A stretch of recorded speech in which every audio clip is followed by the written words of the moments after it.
Well, hello there, everybody. How you doing? Blake, answer the question, good sir. How are you doing on your second appearance on Strictly Football? That's right. Yeah, first one I made a cameo, so this is going to be the full show. I'm in for the full experience. I'm looking All forward. right, Thank you for inviting me. everybody. Yes. Welcome to Strictly Football with Mike Bara, Brian Engelman, and today TV's Blake Wally. Great to have you guys with us to talk some football. We're going to talk some Browns, some Seahawks, and some Vikings, as well as all the other games. And then we're going to pick them. And we got Jim Mitchell's betting tips live from, well, not live from Las Vegas, but next week maybe we can get live from Las Vegas. We'll have Jim come on and actually read his betting tips, but we've got him. So there you go. Heck yeah, this was a super exciting week. We're going to talk about the Snow Globe. We're going to talk about their first place teams fighting to win the division. All of that and more on today's episode of Strictly Football, powered by the Unhappy Hour. Eric Metcalf, and you're watching Unhappy Hour.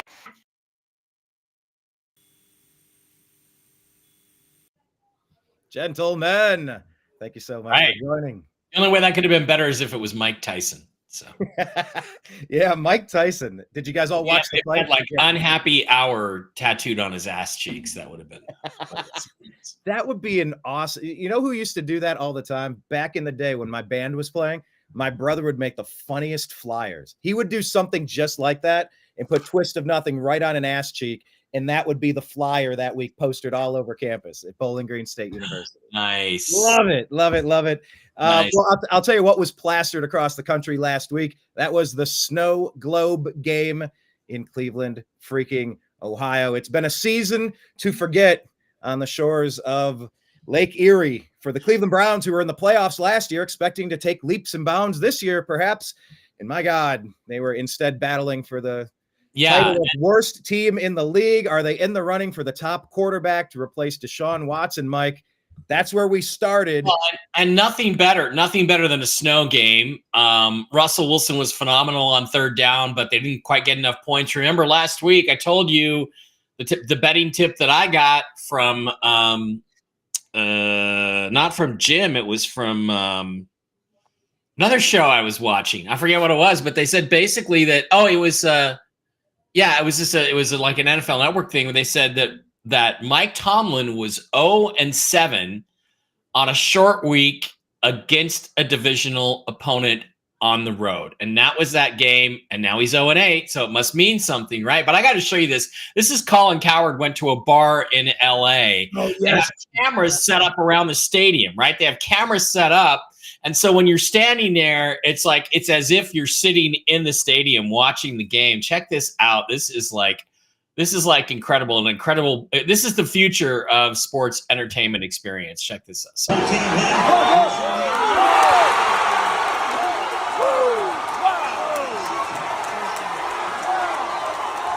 Feels like you're there.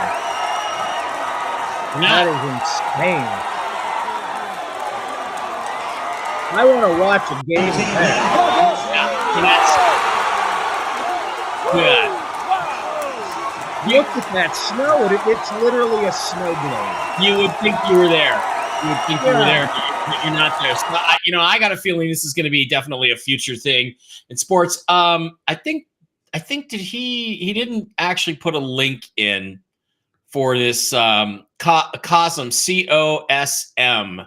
COSM, which is just a new bar chain, I guess, that's going to be coming out all over the country for these kinds of experiences. So we'll look forward to that. Yeah, I mean, just look at this. Walking in, this is the scene as you're walking up the stairs, people. A snow globe, like one of the weirdest things you've ever stepped foot into. And this was as it began. That was even before all of the festivities really occurred. I mean, look at this. Look at this on the screen. Yeah. I remember I went to a Monday night game, Seahawks and the Packers in Seattle. And we were in the third level, and there's an overhang, there's coverage, right? But we were on the row where literally the snow was coming down, Brett Favre versus the Seahawks, Matt Hasselbeck and the Seahawks. And the snow came down and literally about halfway down my thighs was the line of the snow. So my knees and the front of my legs got soaking wet from the snow and frozen solid, and from my thighs up, I was dry. It was really weird. But snow games are the best. They're just fucking epic. Look at these guys doing snow angels, throwing snowballs at each other. Like, football is an outdoor sport meant to be played outdoors. I understand the value that a community would have by having a dome so that you can have conventions over there, so that you look can at have, that. Look at that throw from Russ, even in the snow. It's phenomenal. absolutely. And Jameis Winston able to go ahead and scramble in, becoming an instant Cleveland legend, almost knocked down here from the backside, 91, runs out, jumps in the air, spins, and is blasted and holds onto the ball somehow. Yeah. So much for that stupid John Elway helicopter play. That one by Jameis was much better than the stupid Elway play. Yeah, the Elway helicopter, the play that will live in infamy. Blake, what did you think watching this game? It was phenomenal. I really enjoyed it. I actually just upgraded my TV. I've got I got a 75-inch Sony. Ooh, it was a 4K experience. Yeah, it was pretty awesome. So I was happy to see that. But yeah, I can only imagine some of the other views seen there in that dome there, or in Vegas. Is that what we're talking about? Yeah. No, I think that was in Los Angeles, right? That was in LA. That was in LA. They're going to be building these things all around the country, these Cosm bars, and this was like the prototype, I think. There might be one in Dallas. They might have one there. Yeah, it might be two, but yeah, they're coming everywhere, and that's going to be the new immersive, sports watching experience where they set the cameras up, and it's as if you're standing right there. So phenomenal stuff. Absolutely. Yeah. I mean, they're doing the same thing with concerts now with the Meta glasses, and so you can watch an NBA game from courtside. Yep. I mean, they're going to up the experience. It's just a matter of, how immersive do you need this headset? Do you need yet another monthly subscription to something? It's just, at what point is the technology, I have to put in the goggles and feel the game that way? Yeah. I would love watching this game if I could get bursts of cold air and like a little bit of rumbling, and you get in the sound. Look at this catch. Yeah. Well, then the next step is the Matrix, where you have the buxom beer server coming up to you, and you can actually feel the boobs pressing on your face as she hands you your beer. That's the next step in the experience. But here in Vegas, Scotty. Here in Vegas, you can go to the Sphere to watch a concert of U2 performing at the Sphere. How weird is that? So I don't know. I haven't gone yet, but maybe I'll go check it out. Yeah, it seems incredible. I'm a big fan of all of these advancements.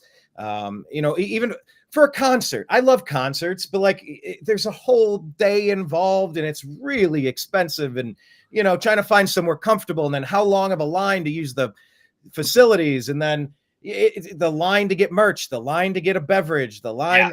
It's a whole thing. But if you could get the experience of just enjoying the moment and really getting something extra, I'm all about it. But yeah, that game was something extra for the Cleveland Browns. I mean, Myles Garrett, thoughts on Myles Garrett? Anybody? I mean, he took it personally that TJ Watt was running his mouth when Myles got Defensive Player of the Year, kind of challenging whether Myles was up for it or not. And he mentioned it many times, I am the best player in the league. It runs through me. And he came out with 3 sacks and dominated. Yeah, and TJ didn't do a thing. And my brother kept commenting. I think that honestly, the footing, the snow spooked TJ Watt a little bit, because he seemed like he was tiptoeing around out there, didn't get any leverage and didn't make any plays. And Myles Garrett showed you can still make plays even in the snow. So it was that was a good thing about it. And it was just an entertaining game, and fulfilled my prophecy that I passed on from somebody else. I forget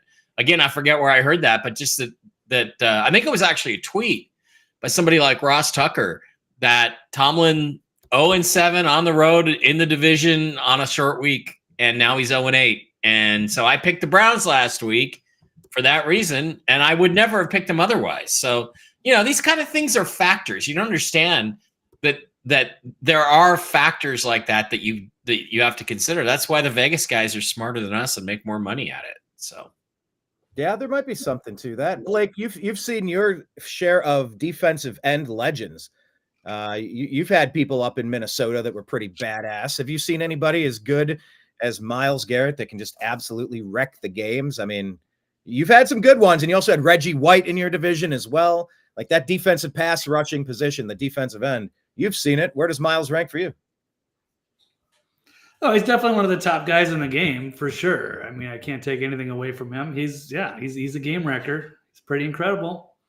Yeah, we've had we've had quite a few go through there. Jared Allen was such a but yeah, you've seen some incredible defensive end play in your day. But yeah, back to the Browns real quick. That game essentially it recalibrated what the Browns are doing and what we're supposed to do at the quarterback position.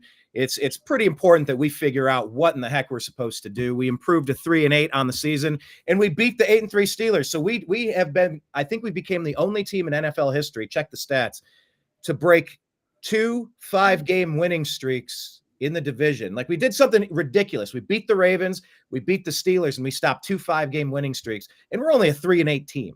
But now we're trying to figure out, what do we do next year at quarterback? Any thoughts on Jameis Winston and what you saw out of him? He had the LASIK surgery. If you really look, his turnovers are way down from that 30-30 season that he's so famous for.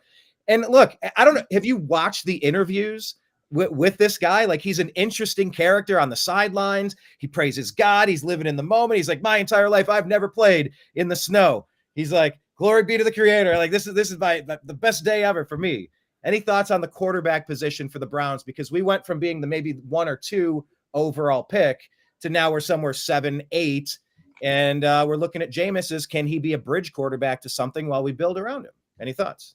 What would you do if you were the GM of the Browns at quarterback, knowing you have Deshaun Watson for like $110 million over 2 years, fully guaranteed, regardless? What would you guys do? Take the quarterback. You always take the quarterback. And if that means you have to move on from Jameis, you move on.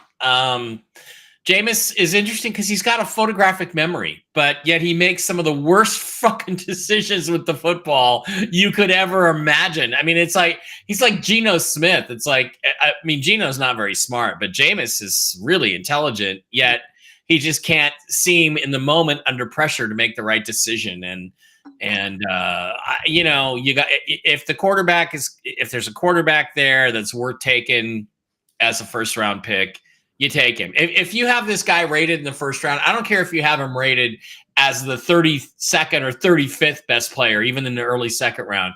If you're sitting there at 8 and you know, you're looking at your future at quarterback, you just take the quarterback. You just take the chance because you have to. You have to. That's how the Eagles ended up with Jalen Hurts. That's how the Packers ended up with Jordan Love, you know? If you see a guy that you like, you take him, even if you got to stretch a little bit in the first round. You just take him. And no matter how much you might appreciate what Jameis did for you, it's business. So you got to do the business thing. That's fair. Blake, you're GM of the Cleveland Browns for a day, knowing what you know. What do you do here? Do you like, what have you seen? Because we've seen 400-yard games out of Jameis with no interceptions. Last week, he played great, and the team got blown out by 21 points. And it's like, he's clearly not the only problem with this team why we're 3-8. But what say you at quarterback? I mean, Jameis, who has this video pulled up here? You got... I do, because I really thought this was hilarious. Okay, well, give me your thoughts on Jameis and then play the hilarious interview. Everything about Jameis is great. Go binge watch, like, is an hour straight of stuff on X about Jameis. It's incredible footage this week. Yeah, I wasn't even that familiar with him personally until he started speaking after the injury to Watson. And I was like, and everyone was kind of blown away by what he said. Yeah. And then we had this interview here, and the way he's smiling. And I think this person nailed it when he was saying it looks like a hit of MDMA. I guess would be ecstasy. Kind of kicked in halfway through the interview, and you see this weird smile just go across his face. It does. That's exactly what it looks like. It's hilarious. Yeah, I'll roll this real quick. Then I'll get to that. You don't become a Brown until you beat the Steelers. What will it take tonight? Great line. The horse is prepared for battle, but victory comes from the Lord. So I'm dependent on the Lord. Is that the message to the team? Day by day, one play at a time. That's the message. Weather conditions tonight. We're expecting winds up to 15 miles per hour in a wintry mix. How will that impact your ability to throw the ball? I am so happy and grateful that the Lord has blessed me to play in some snow, to be in true football weather in Cleveland, Ohio, at Huntington Bank Field today to give him the glory. It's a beautiful day. Sure feels like you're playing in the AFC North. It is. It's magical. Thank you. UFC. All right. That's Let me- wild. Let me tell you, it is magical. Let me show you this. I don't know if you guys have ever seen this. So this is in the first round of the playoffs. This is my high school, Brunswick Blue Devils, undefeated. First round of the playoffs against Masson. They have a live Bengal tiger on their sidelines.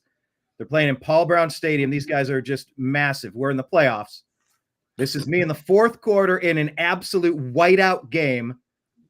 I sack quarterback Ben Himes. They have about like a minute and a half on the clock. They're around the 35, 40-yard line, trying to get down. We win the game 6-7. They missed their extra point in the blizzard. We made ours. And I like this picture has been with me. They use this on our program for the high school football team year after year after year after year. And so I lived this moment, and I got a chance to this was in the newspaper the next day. And I was That's like, oh my God. I got up from the sack and I just yelled at my stands. I like this is me screaming at our sidelines to get as loud as they can so we can end this game. So like when I watch a game like this, woo, I get it all in the feels, I gentlemen. can't get over how big the shoulder pads are. That's what kills me. How huge the freaking shoulder pads are. No. Those are my real Yeah. shoulders, bro. Those are your real. Those are the real shoulders. But anyway, it was a fantastic game. It was one of my favorite things that I've seen in a very long time.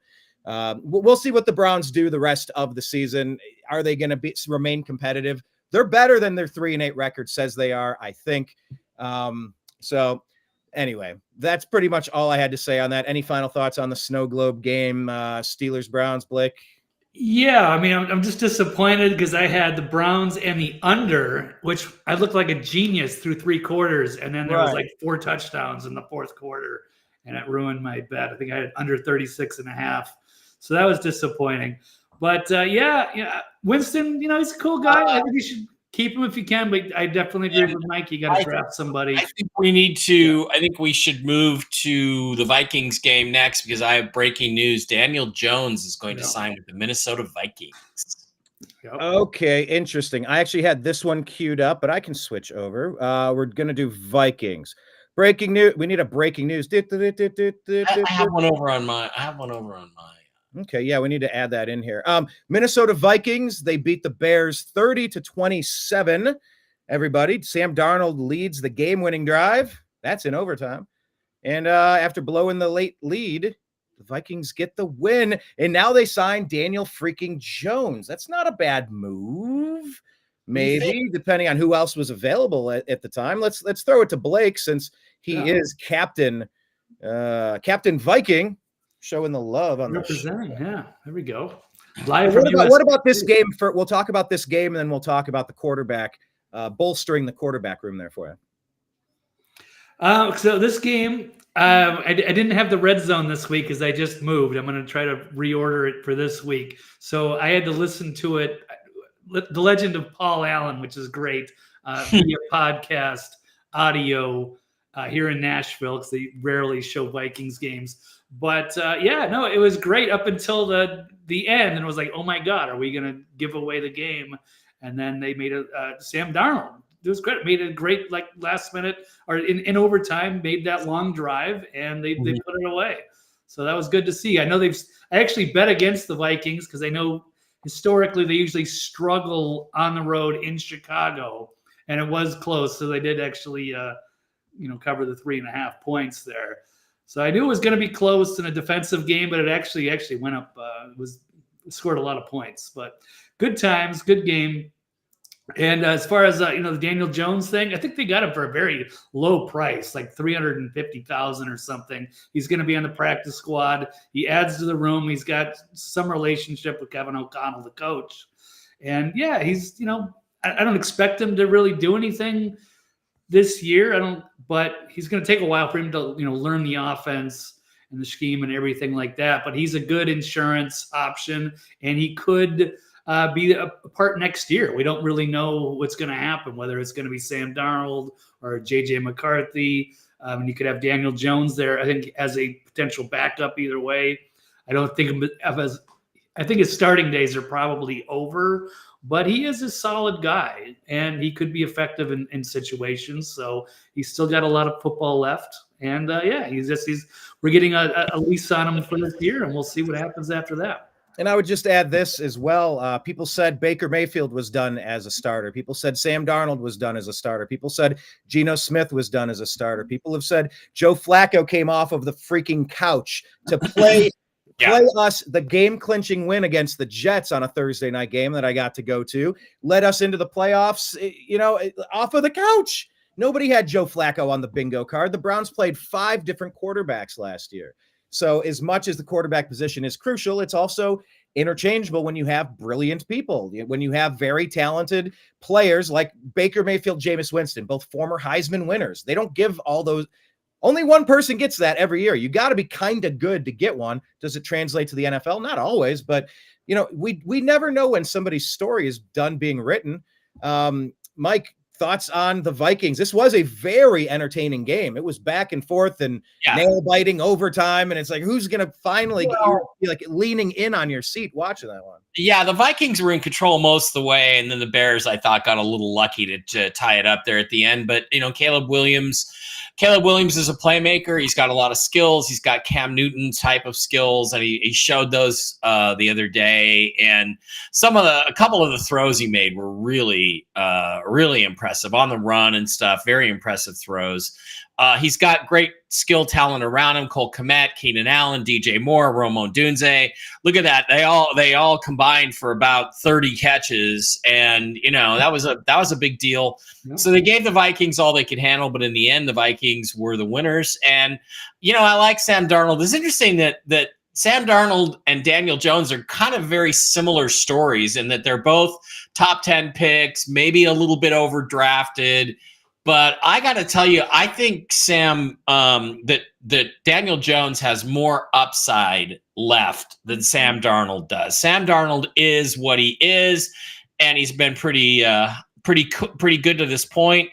But I got to believe he didn't sign there to be the backup. I don't think he signed there to be the backup. I think the Vikings must have told him, you're going to play this year, or you're going to have a chance to be the starter next year or something, because it's an odd situation. Like Blake said, there's no room on the roster for JJ McCarthy and Sam Darnold and Daniel Jones. And it sounds to me like they're going to probably move Daniel Jones into it. And I got to tell you, he beat the Seahawks this year in week 5. He was very impressive. And I made a video on Seahawk Boys TV where I said the Seahawks aren't going to do anything about Daniel Jones, but they should, because they should bring him in to replace Geno Smith next year as their bridge starter. And maybe because he's got the potential to be better than that. And he's been in a terrible situation, but you look at Minnesota, they've got Justin Jefferson, they've got Jordan Addison. You guys, there's some tools there. So, and a good defense. So I think this is a story that bears watching over the next few weeks, because I think Daniel Jones is going to make an impact on the Vikings, maybe even this year. And, again, why would he sign there? I'll tell you why. It's because they're primed to give him playoff experience for the first time in his career. Mm-hmm. Look, Baker Mayfield could have signed with all of the teams, the Falcons, the Steelers, the Colts. There was a list of probably 8 to 10 teams that had no stable situation at quarterback. The Browns did him the unfortunate disservice of holding on so long so that they went through the draft and everybody made their quarterback choices instead of letting him sign where he wanted. So the only place left was getting dumped onto Carolina. So they got like a 5th or 6th round draft pick back in return. Fine. But when he escaped the train wreck that is the Carolina Panthers, he was able to sign on with the Los Angeles Rams. Sean McVay, a super smart coach, Matt Stafford injured, wide open at quarterback at the moment. And he got to learn from a Super Bowl winning culture, organization, structure, how to be a professional, how to win, how to have good expectations, take coaching from some of the best. And then he parlayed that into a chance just to kind of he signed let me show you, let me prove to you what I can do to Tampa Bay and the Buccaneers. And they go, you did all right. Here's a 3-year, $100 million contract. Right. Boom. Nobody has more passing touchdowns. Baker Mayfield. The point I'm going to make here is Daniel Jones doesn't do this unless they're telling him he's going to start this year. I don't think so. I think he wants to pass to the playoffs. And it's not a super stable situation at quarterback. Right. You're one knee injury away. You're one ankle tweak, one concussion. You could be the guy tomorrow, and you're a playoff team going somewhere. I mean, I don't think he's been promised. This is Sam Darnold's team. Yeah. Like, am I wrong there? He thinks that also Jones might get the reins. One little thing is the reason why he signed so cheaply for the Vikings is because the Giants have to pay the rest of his guaranteed salary this year. Oh, right. He could have signed for $50 a game or something if he wanted to. So that was a good move. All right. Anyway, go ahead. And I'll add one more point on that, because I think that's what they're saying about Deshaun Watson. Would it be better off to just eat the contract and release him, get him out of the franchise? Let someone pick him up for the bare minimum salary. But Blake, what say you? Do you think this is Sam Darnold's team? He's led you guys to a really great record. Why never change horses in midstream, they say on Wag the Dog, but you're 9-2. This is Darnold's team. They're not going to hand it to Jones, or do you believe maybe what Mike is suggesting? Perhaps they're going to make a switch. I would think it's going to take him at least a month to really get comfortable with the offense. I don't know if he's necessarily better than Darnold at this point, but I think he's a great insurance plan. I think they got Nick Mullins. I think he's a pretty good backup. He can sling the ball around. But I mean, yeah, if they go on a playoff run, that's the main thing that Daniel Jones wanted, was a chance to play for a potential contender. It's a good situation for him, absolutely. But yeah, unless there's an injury to Sam, I really don't see him being on the field at all. Yeah, but we'll see. We'll see how it shakes out. You never know how it'll shake out. And who knew that the Seattle Seahawks were going to be in first place?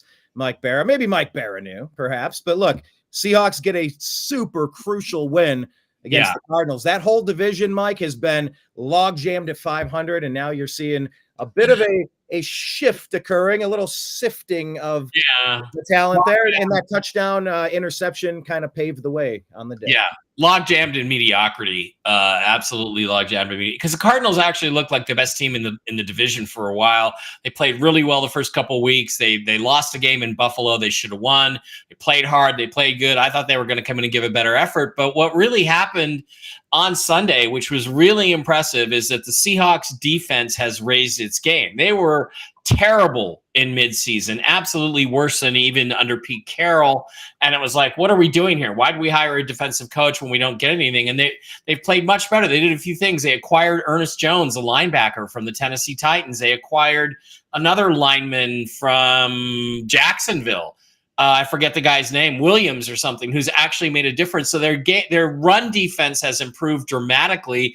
And they ran two guys that they signed at linebacker. They just ran them out of town, cut them, took the kick in the balls and under the salary cap, and just got them out of here. So I think there were some attitude problems. They had the center retired, Connor Williams. There's rumors there was some sort of personal problems, like mental illness going on there. They brought in Olu Oluwatimi, a guy from Michigan, in his second year. And guess what? The center position is suddenly solidified. So, you had that stuff. They do have exceptional wide receiver talent. And Jackson Smith-Njigba just looks terrific after he's warming up. He is just now starting to warm up. He's their best receiver, because right now I think you still need DK Metcalf as a threat to take some of the attention off of Njigba. But the reality is that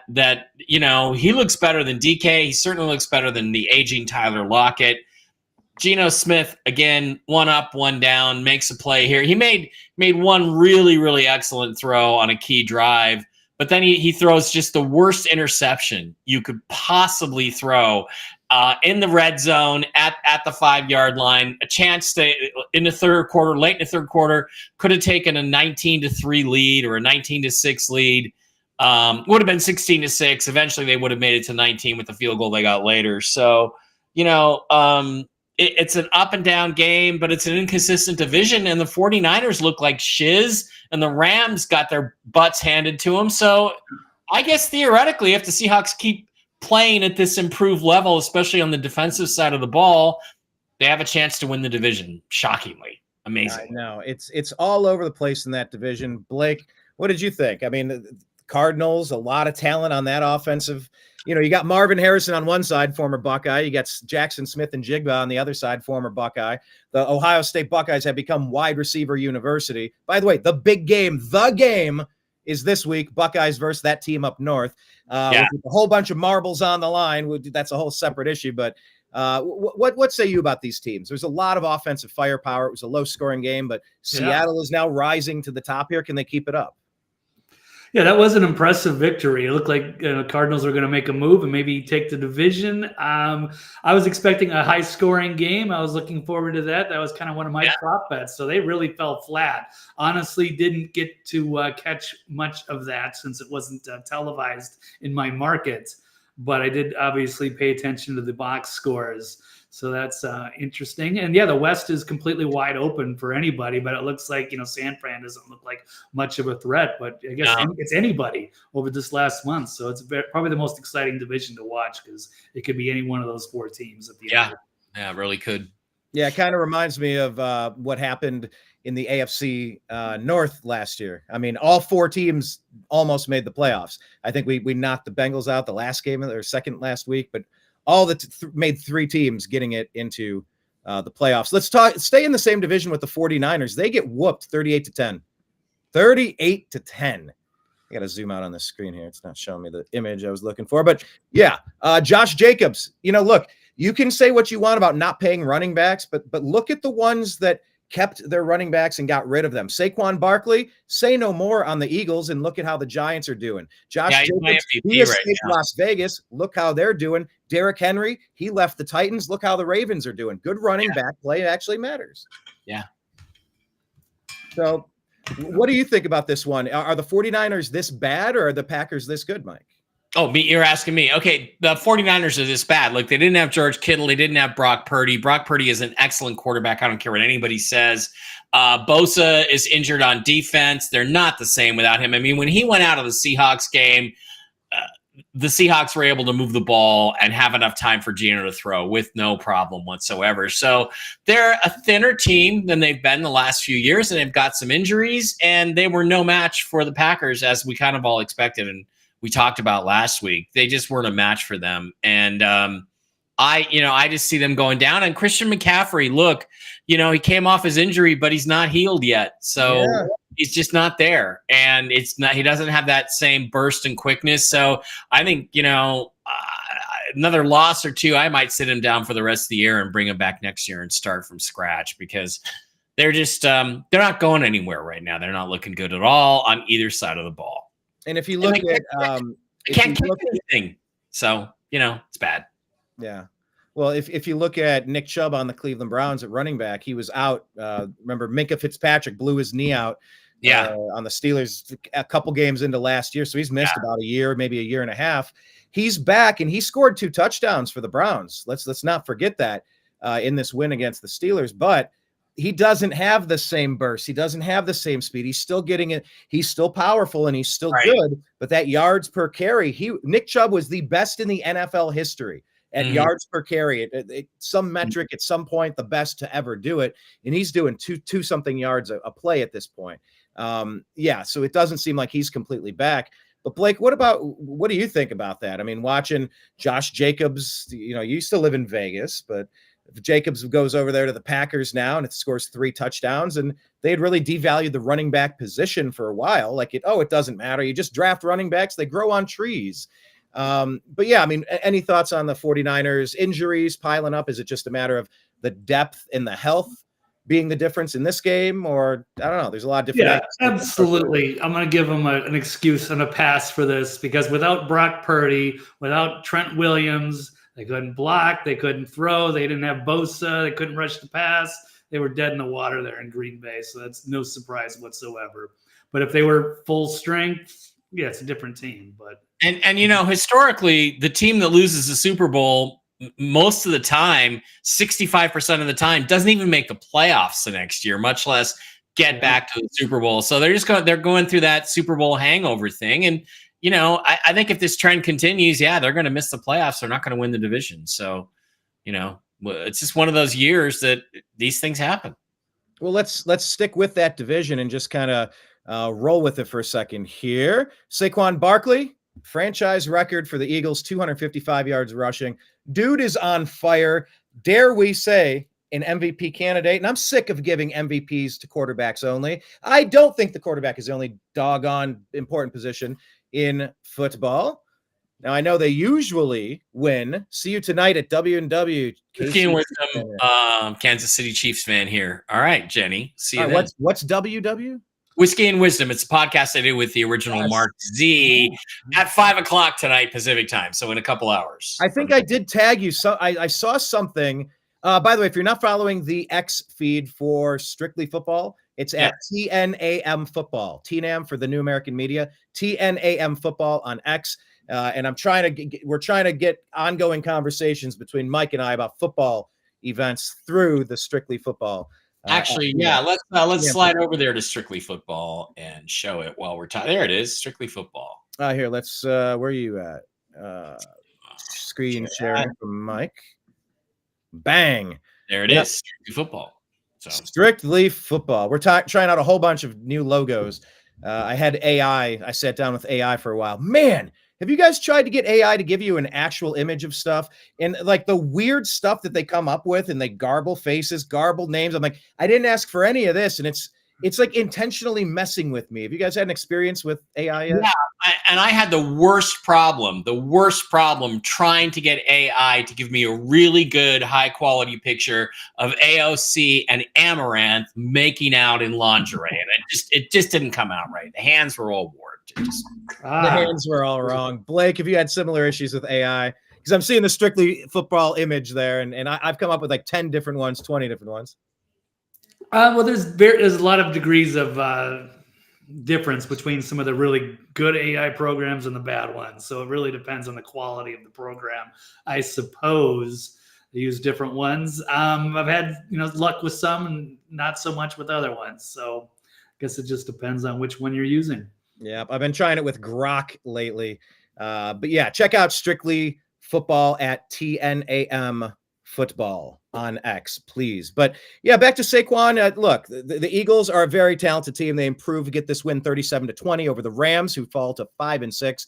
Eagles improved to 9-2. It's just year after year after year, the Eagles are just fantastic. Rams have, look, they've been unhealthy. They're just now coming back, getting more of their players healthy, and maybe they can win several in the last stretch here and fight for a wild card berth. But what do you guys think about the Rams wrapping up this division here? And then anything with the Eagles and Saquon Barkley? Take it away, Mike. Saquon is the MVP. There's no. I don't think we should even be debating it. Lamar, give me a freaking break. Lamar, compared to what the impact Saquon has had, he's the MVP. He's made a huge difference. The Eagles were middle of the road last year. Now they're 9-2. They're running away with the NFC East. They look phenomenal because of Saquon. 255 yards. My God, did you see the game the other night? He's fantastic, and he makes Jalen Hurts that much better. And they've got some guys they can throw to, and they got a good defense. Although they lost Brendan Graham to a torn triceps, that sucks. But the reality is, I think the Eagles. The Eagles are going to be in the NFC Championship game. I think this season, and it's going to be a really interesting NFC playoffs. And the Eagles think they have a good chance to go back to the Super Bowl, and it's all because of Saquon. Forget the Lamar stuff. Just go with that fantastic performance, and he just keeps getting better every week. So. Yeah, and it's so interesting too, because when when players have their breakout seasons, Myles Garrett last season, for example, finally he's been the best defensive player in the league for a couple of years. I remember the same with LeBron. They just wouldn't give LeBron an MVP year after year. They're like, here's a lifetime achievement for Nash. Here's a lifetime achievement MVP for somebody else. But it's like LeBron's been the best year after year. He finally gets it. But when you finally get your MVP, you have like moments that stand out. So last year, Myles Garrett jumps over from a standing jump over the lineman against the Colts to block the field goal. Yeah. Like just crowning you can see that image in your head as Myles Garrett won Defensive Player of the Year. And you see the same with Saquon jumping backward over people. You've never seen that play. I guess Madden added it to their lineup for the video game because they didn't even know someone was capable of doing it. No, I mean, Seahawks had a great running back named Chris Carson a few years back. He had to retire because of a bunch of neck and shoulder injuries. But there was a play about 4 or 5 years ago where he completely leaped over this guy in mid-run, just jumped over him and kept running like something out of Madden. And I'm like, at the time, that was like, I don't think anybody had ever seen anybody do that before. And it was like, oh my God, that's incredible. And then Saquon does it backwards. He does it backwards. It's like, how do you even think about doing that, much less physically do it? I will be so disappointed if he tests positive for steroids because I just believe it's all Saquon doing that because Saquon because he's gone. So phenomenal. And it's great. And he was incredible at Penn State. I got to watch him as a Buckeye fan all the time. And geez, when you see that raw talent, it's something to behold. Blake, thoughts on the Eagles, thoughts on this game, thoughts on Saquon, thoughts on the MVP race? Yeah, as Mike said, he's a phenomenal athlete. It's an incredible performance, and you get to see him with and credit the offensive line. You see the difference there between the weak Giants offensive line and Philly's dominant, who just pushed the Rams around like blocking sleds all night. So they just ran it down their throat. It was interesting. I'm not an Eagles fan, but I got to respect the talent they have. I was a little disappointed. I had a prop bet. I wanted Dallas Goedert to get some yards, but they didn't even have time to throw the ball because they couldn't stop their run. Yeah. So why throw it when you can just run it down their throats? And again, the Rams, they got Matt Stafford. That's about all they have. Puka Nacua and Cooper Kupp. Those are, Kyron Williams is good. They're good players, but they're possession receivers, both of them, and they're not really deep threats. And, if the Seahawks had Matt Stafford instead of Geno Smith, I'd say, hey, we're going to be in that mix for those last 4 spots or 2 spots in the NFC. But, that's the best thing they got going for them. So, thanks for coming, Rams. Thanks for showing up. All right, let's talk about maybe the team that it's going to run through in the NFC when it's all said and done. The Detroit Football Lions improve to 10-1 on the season, defeating the Indianapolis Colts, sending them back to 5-7. All right, so Detroit, clearly they are the team to beat. It seems like maybe they're the betting favorite now. I saw that they're the odds-on betting favorite, at least at some outlets, to win this whole thing. Blake, they're in your division. You've seen a lot of Lions teams that don't matter. You've seen some great Barry Sanders teams that couldn't get past Eric Kramer and, whatever reason, they weren't going anywhere particularly. Calvin, Eric Kramer, Megatron. You've had some great stuff going on, but never have you seen the Lions put together like this. This is a full team. Yeah, it's very different the last couple of years. It used to be like that's our easy 2 victories of the year. Going against Detroit, didn't matter road game, home game. Detroit was a doormat, except for just a few occasional years when they had Barry Sanders or Megatron or what have you.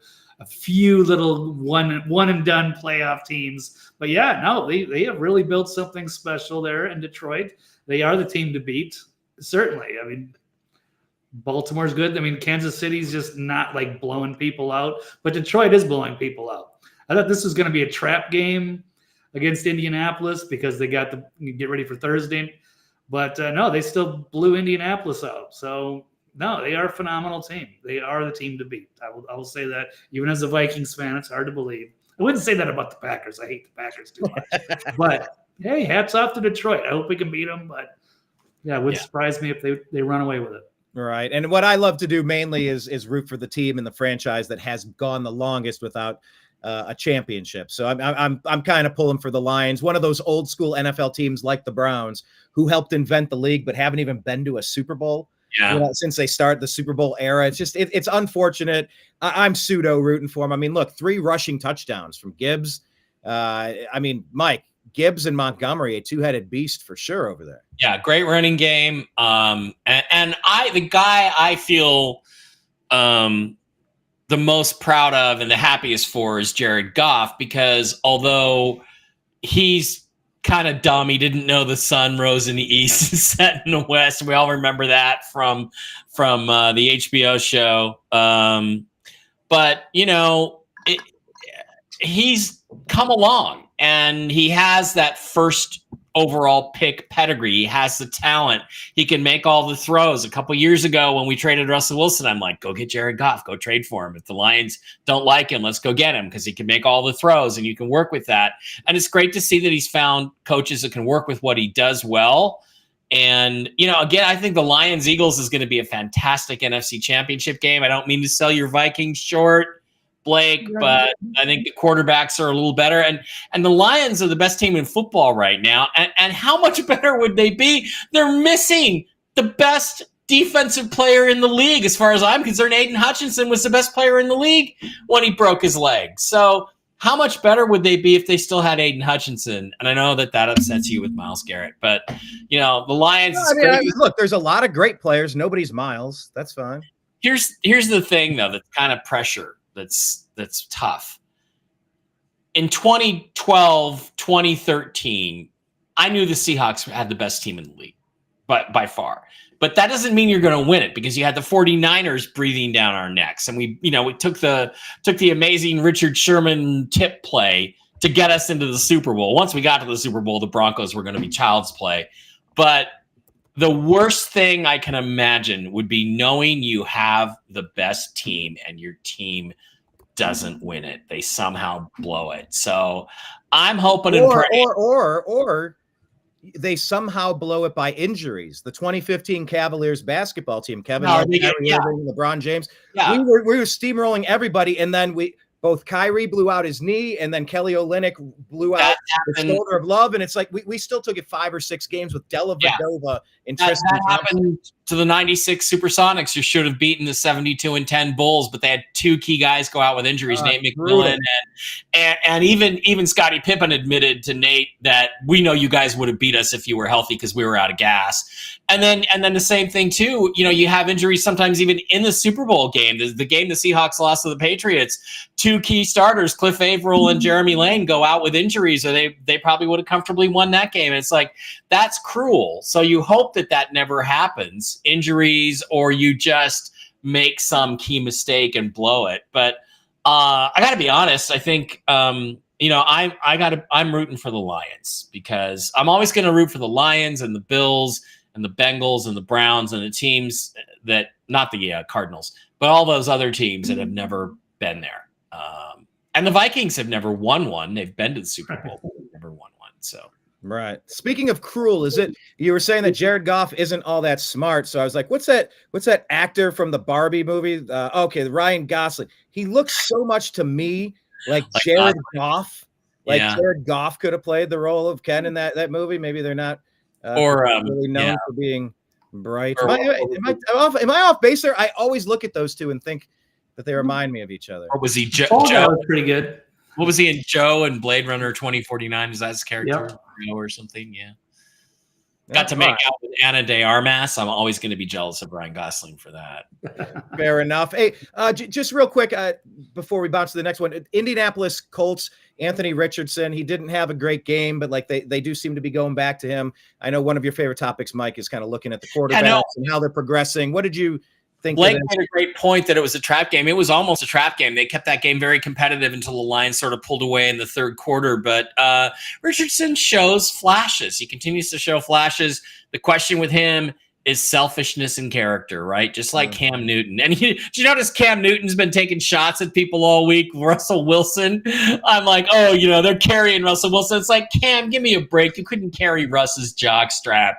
Go look at your stats. Go look at his stats, you fucking loser. Anyway. But how do you really feel on the topic? How do you really feel? I just wonder about Richardson, whether he's got the character to be a Super Bowl champion, and I don't think that he does. So far, he hasn't shown it. So, and look, that's the question. People say it about Baker Mayfield. They said it about Jameis Winston. There's a lot of players out there you wonder, and then people like Joe Flacco already have the hardware. It's like, all right, but I mean, like you said, character. There's a way to be inward and to be a professional and to go about your business. Then there's a way to just kind of always be around other stuff, always kind of in things that kind of take you off of the path. as an example, the defining moment for Cam Newton is the fumble in the Super Bowl against the Broncos, and he doesn't go for it. He jumps back to protect himself. I'm sorry, you put the ball on the ground in the Super Bowl, you throw your body in there. I don't care what hit you. And that just shows you who the guy is. So, I mean, that's a great reminder on that. That I couldn't understand the instinct.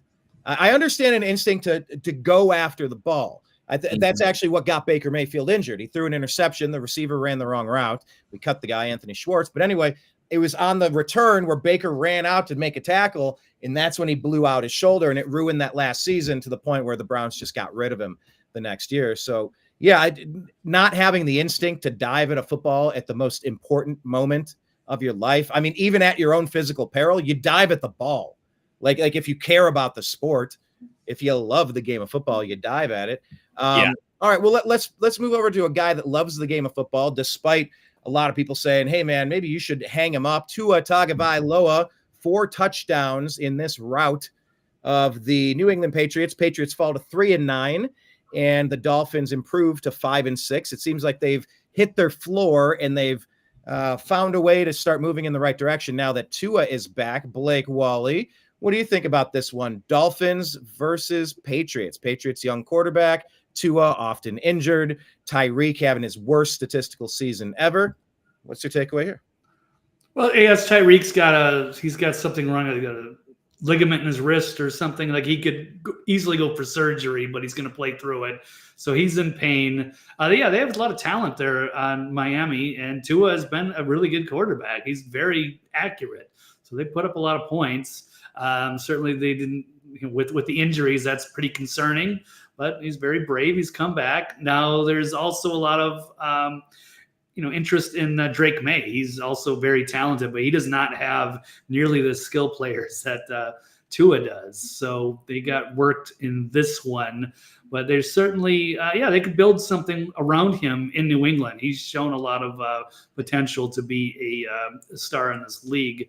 I think so far it's early, but right. Well, I mean, he was drafted as a top 5 guy for a reason, number 3, I think. Yeah. So exciting things for the future. Yeah. You mentioned Dallas Goedert previously in that Eagles game because I drafted him as a rookie as well. I kept him in my both dynasty leagues. A couple people to keep your eyes on with the Dolphins team. I like Jalen Wright, the backup to Devon there. He's getting almost split carries there, better yards per average for Jalen Wright. I do like him, even though Mostert will cannibalize some of those touchdown opportunities. But I like Jonnu Smith as well. Smith is 9 catches for 87 yards on 11 targets. He's had a couple of good weeks. I picked him up in my Dynasty Football League. A great option at tight end if he's still sitting around. And if not, trade for him. He's coming on hot. And with tight ends, when they lock in with a quarterback and they start finding a rhythm of how they're going to call their plays, and they know when to check down and like they get that rapport going, you ride a hot tight end, and that can take you big places because tight end has been one of the worst spots to add fantasy football consistency over the past few years. So check out Smith there. Mike, what were your thoughts on this one? The Dolphins are back on track. New England's still young and not all that great. Yeah, you cannot overstate the value of Tua to the Miami Dolphins. I mean, Absolutely. It's phenomenal, the difference he makes. When the Seahawks beat them, they were a shell of a team. They couldn't even get the ball to Tyreek Hill, not even on screens and stuff. It was dismal. Now they look so much better. They look like a real football team, and his impact just goes on both sides of the ball. It propagates everywhere. It propagates spherically, and the whole team is better for Tua being out there. So I don't think Tua is going to quit. I don't think he's going to retire. And I think he's their guy.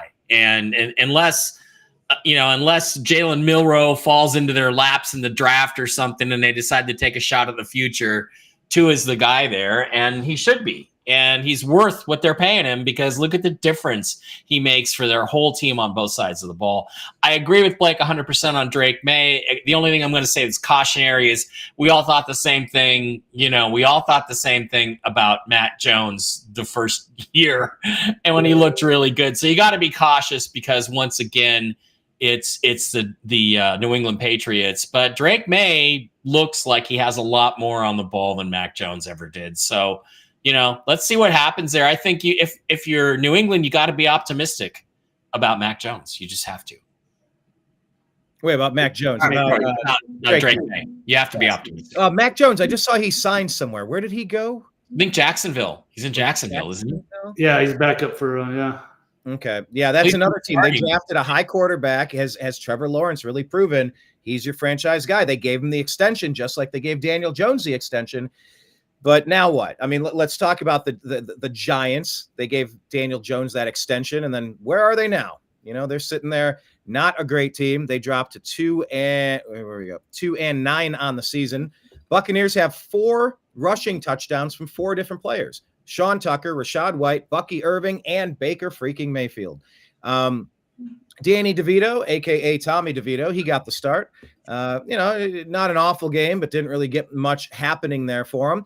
ESPN, they want to make the story that Baker Mayfield mocks Tommy DeVito's celebration. Yes, he has fun with it, but in the after game, the post game rather, they asked Baker Mayfield about, kind of doing his Tommy DeVito celebration. He's like, I like that guy. He's got swag. It was a tribute to Tommy. I like that guy. He's got swag. So, Blake, Tommy, man.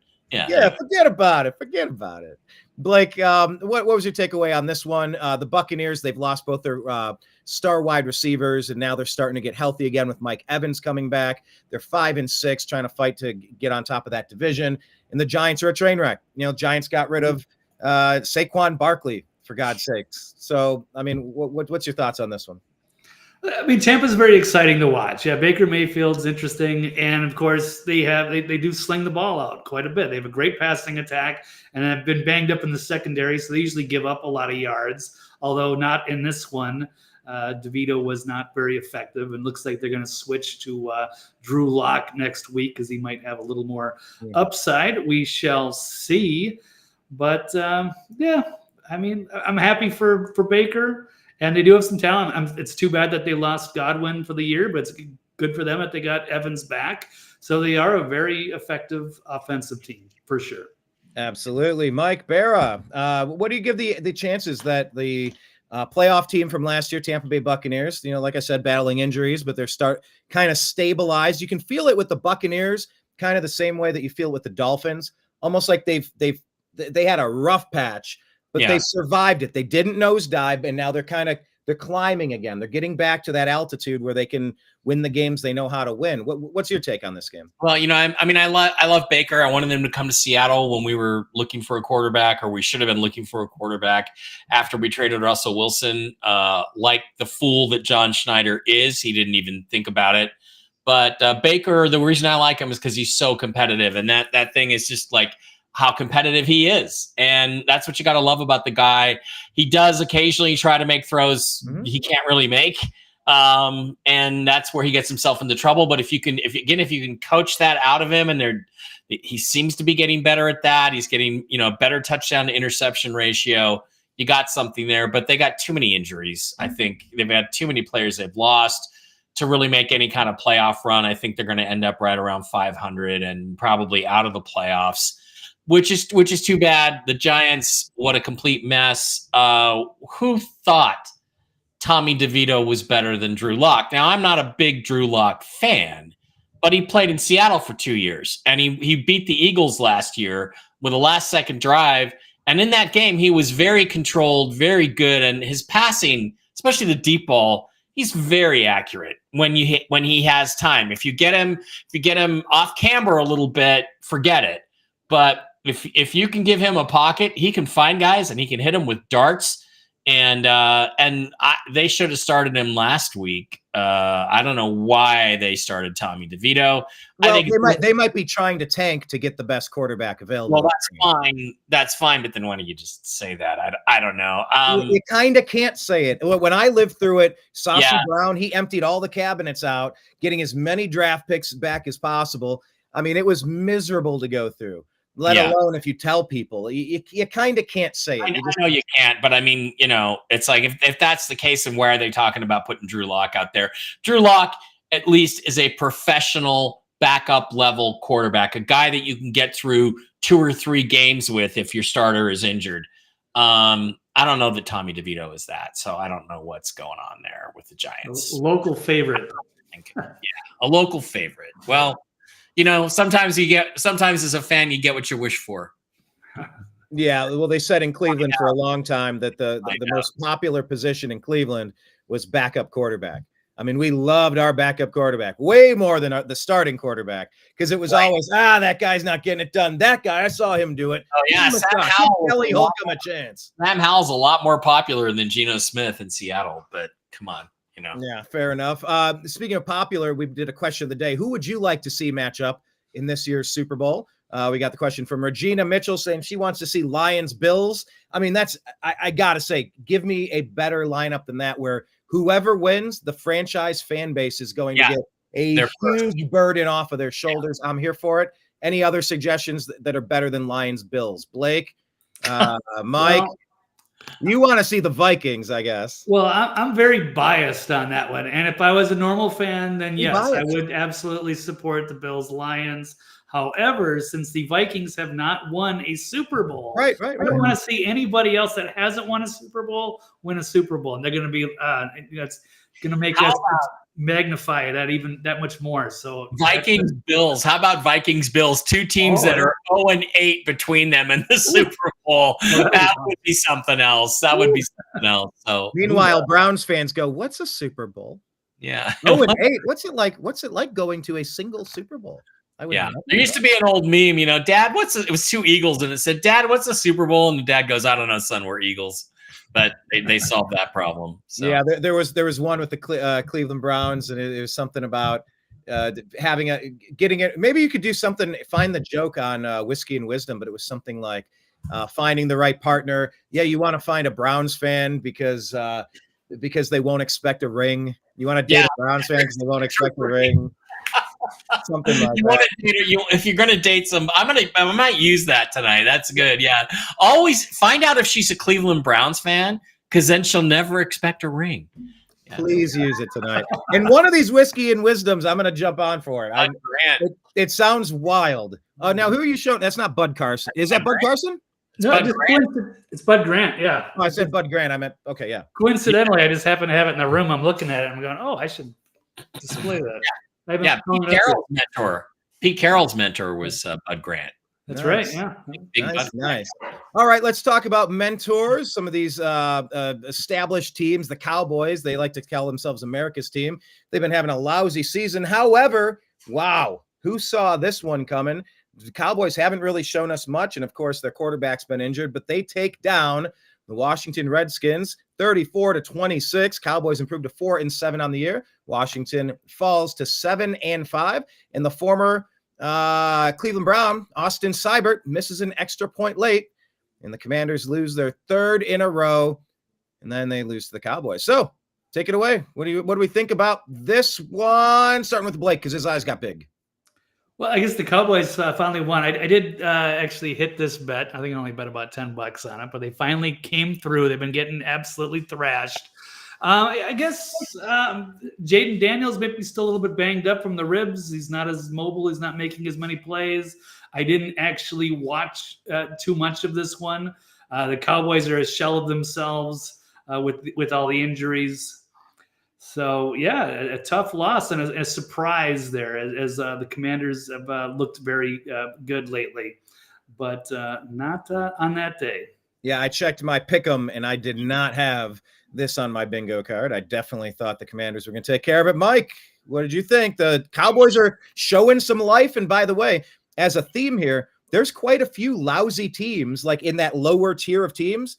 A lot of them picked off some wins. So even though the Browns won, we're still in that top 10, top 6, top 5 territory. I want to see all the worst teams win as much as possible so that we can still have a top-notch pick and still be competitive this year. But what did you think? Well, that game was exciting as hell. 4 touchdowns in the last 3 minutes and overtime of that game. I think there was overtime, or no, it was whatever it was. Did it go to overtime? No, you had 41 points in the fourth quarter. Oh my God. And it was like just boom, boom, boom, boom, boom. And there was an insane amount of points for one quarter. And then this kick return for a touchdown by the Cowboys guy. I forget his name, but I mean, Turpin. It was Turpin. I gotta share this. We gotta watch this. This is like unbelievable. Let's watch this return. It's like Madden. Deep. Line drive to Turpin, and it bounces through his legs. Here he comes. Devontae Turpin spinning free. Here he goes. Fastest man in the NFL. Devontae Turpin takes it all the way. Yeah. Touchdown Dallas. All the way. That's one of those incredible plays that we used to see Eric Metcalf make. 95 deep. Just watch Line drive to Turpin, and it bounces through his legs. Here he comes. I'm gonna do the Madden thing. Devontae Turpin spinning free. Here he goes. Fastest man in the NFL. Devontae Turpin takes it all the way. Touchdown Dallas. All right, so that was phenomenal, and there was another onside kickoff return for a touchdown, and the thing about that is here's the thing that's hilarious. I think he did that because of Madden. You know that you could do the spin thing in Madden, and somehow it just got in his head. Oh, I'm going to do the Madden spin, and he did it, and it worked because nobody really knew where he was going. Absolutely hilariously phenomenal game. So much fun. You know what that reminds me of is this one. This was from the Buckeyes game over the weekend against the number 5 undefeated Indiana Hoosiers. Check this one out. Buckeyes. Okay, we'll keep the sound turned down here. So they kick it off. All right, I guess they're gonna show this. They're breaking it down. But watch from this point on in the Buckeye game. It bounces 1, 2, 3. There's the Madden spin right there. Yeah. It does the Madden spin right at the back. And it's like maybe players are finally figuring out that the Madden spin works. Bounce 1, bounce 2, really high catch, Madden spin. Goes down the sideline there. That guy's on his feet. He's juked out to. That was a borderline block in the back there by 38, but I think he got it just in front of the shoulder. We'll let it slide. But yeah, this is a former Alabama recruit, transfers over to Ohio State. And look, he plays defensive back, but no. He is a kick returner to the stars right there. And the Buckeyes now march into the big game, against that team up north. And one other thought here, Brian and Blake, is how bad must Trey Lance be if they're not starting him? They went out, they got him, they got him for nothing. He's on the roster, and they're starting Cooper Rush instead. Trey Lance must be fucking awful. Remember how much draft capital the 49ers gave up. That was the worst trade in sports until the Browns went and got Deshaun Watson. It cost like 3 first-round picks. 3 firsts. That's what the Browns paid for Watson. That set the tempo for the Watson trade. Plus a 4th and 5th and whatever they end up getting. But yeah. So, I want to see more punt returns for touchdowns. I want to see more kickoff returns for touchdowns. Yeah, the other thing too is out of the game of football. I want more of that. We talked about it last week, Brian. Jaden Daniels is injured. He has a rib problem that affects everything, including your throwing motion, how many hits you can take. And they're just not going to play very well until he gets 100% healthy. And I don't know if he'll get there this year because he's just banged up, really banged up. Well, let's talk about. Well, we'll talk about the offensive rookie of the year in a minute. When we get to another game. Offensive rookie of the year. Okay, we'll get to it.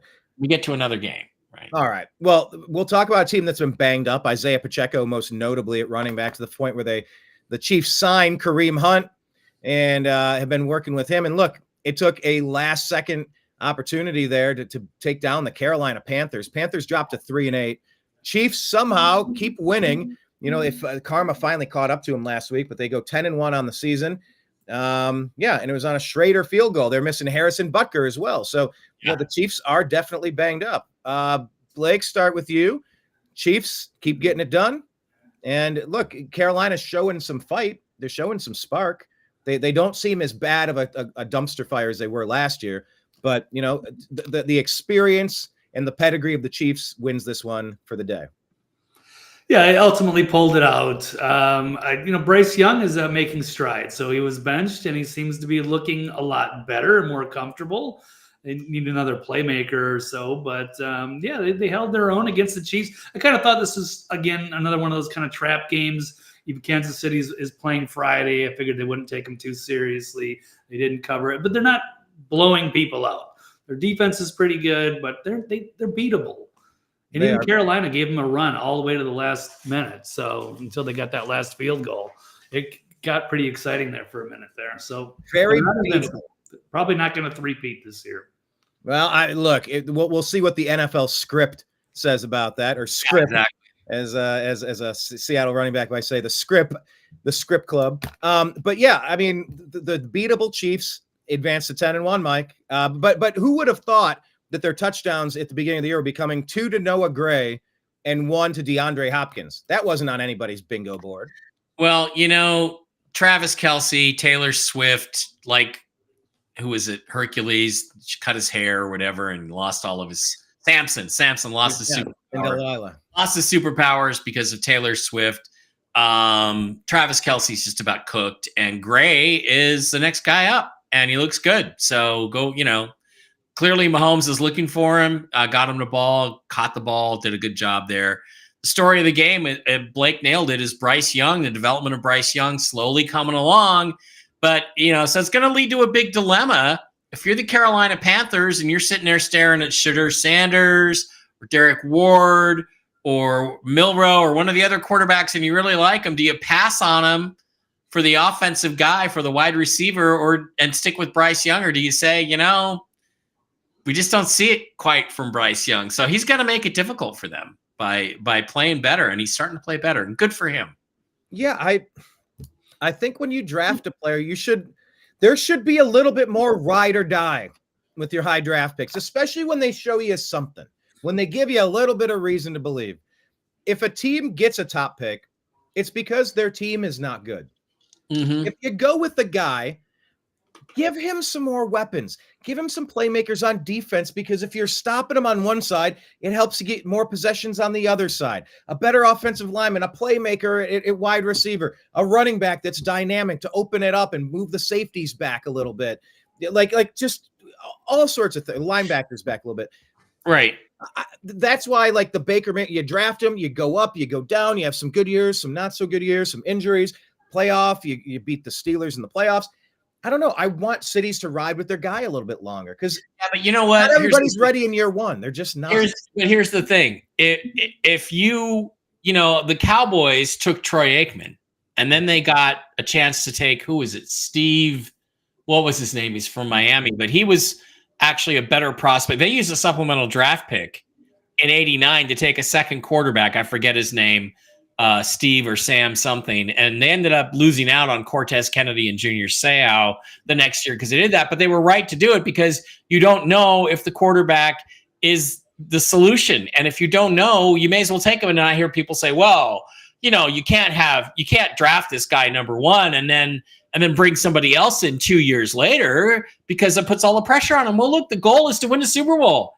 And that would be Steve Walsh in the first round of the '89 supplemental draft. And if your quarterback can't handle the competition, I don't think he's going to win a Super Bowl for you. And isn't that the whole point of football? Is to win By the way, Super Bowl? they're drafting '89. Troy Aikman, Steve Wisniewski, Daryl Johnston, Mark Stepnoski, Tony Tolbert.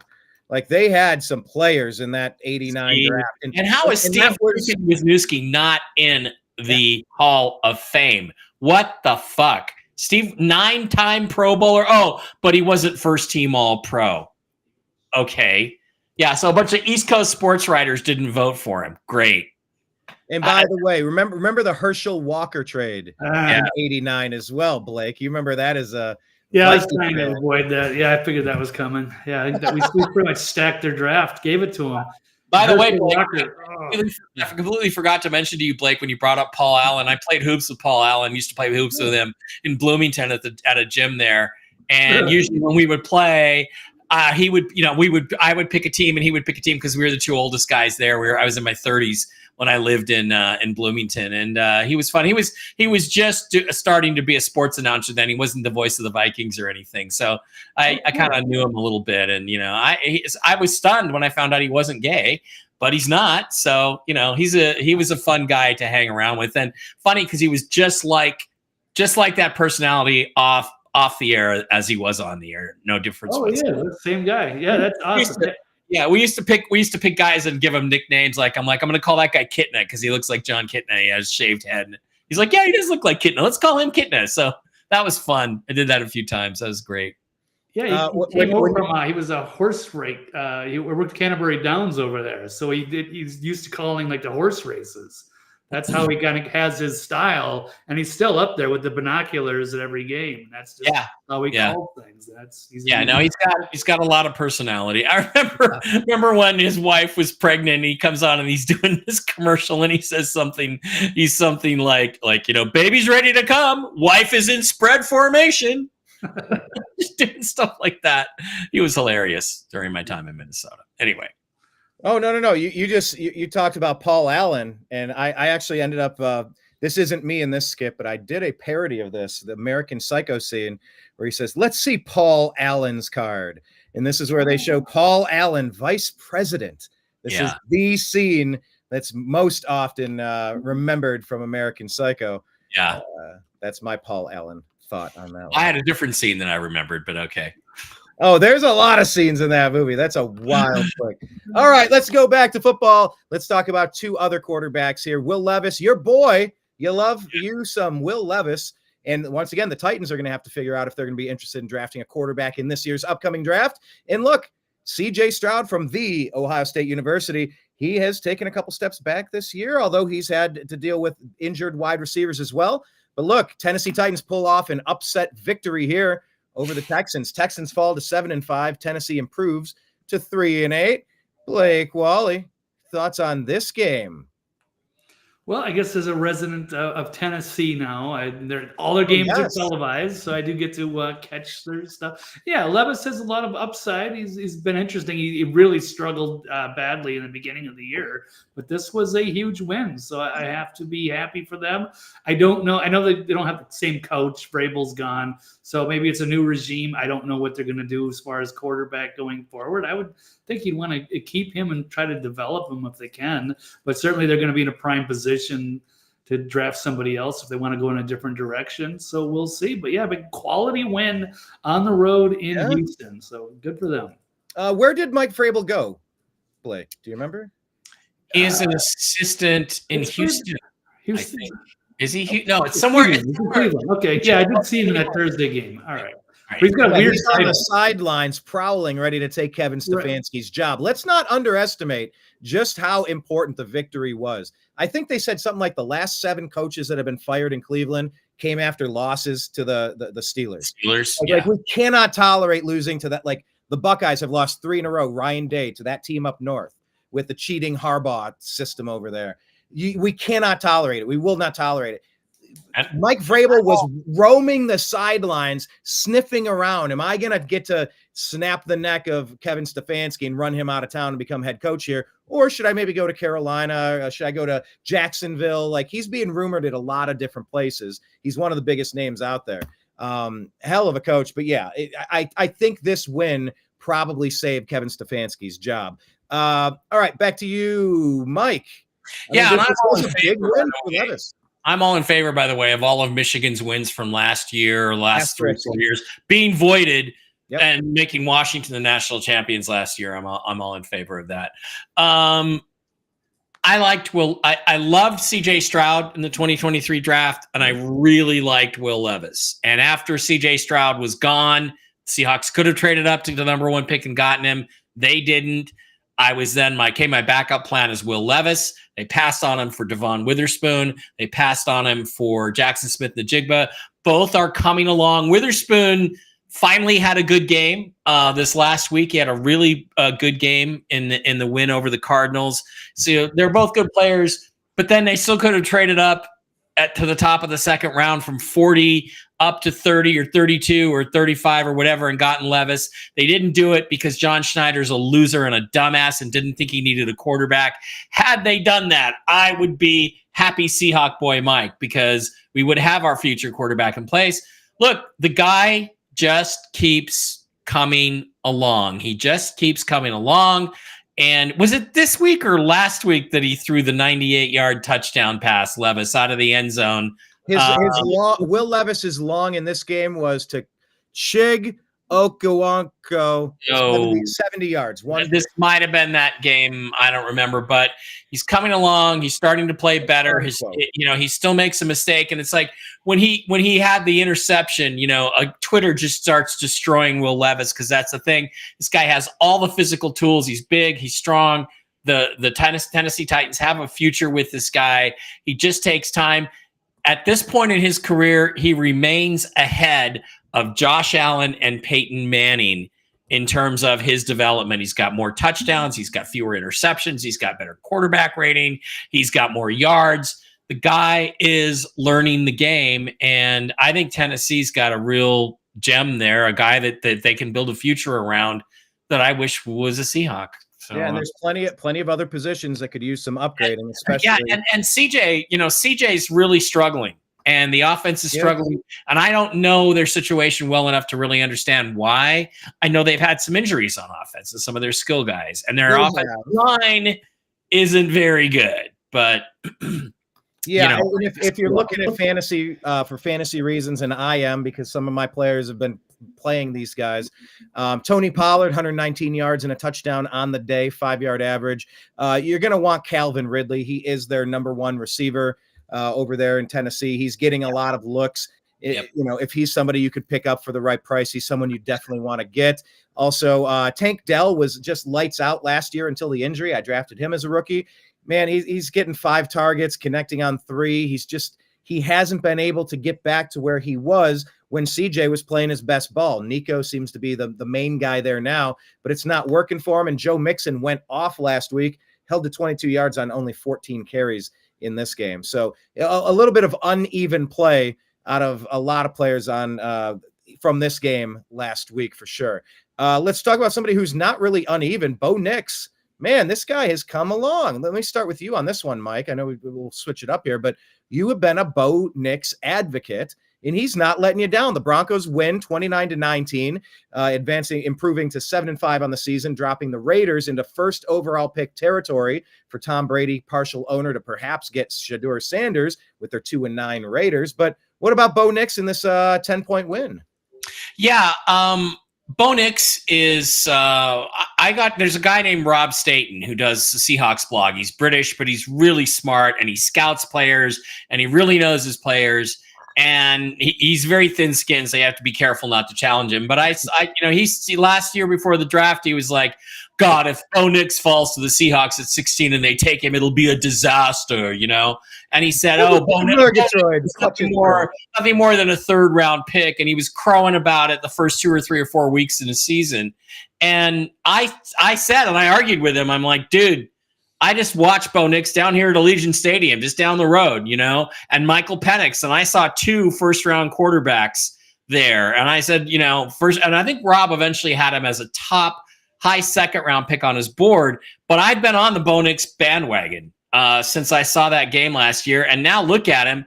I think he surpasses Jaden Daniels right now as the offensive rookie of the year. What did he have? 3 or 4 touchdowns last week, or another phenomenal 4 game? touchdowns last week. 2 this week.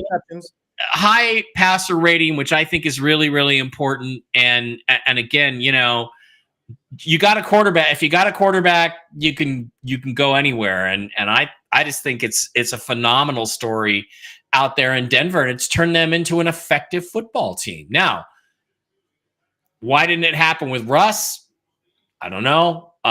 Russ is a lot physically more gifted than Bo Nix ever thought of being, still is at 34, but hey, you got to say it's working now, and that's the story is Bo Nix. And the Raiders, maybe they should have gone up and gotten Bo Nix. I don't know.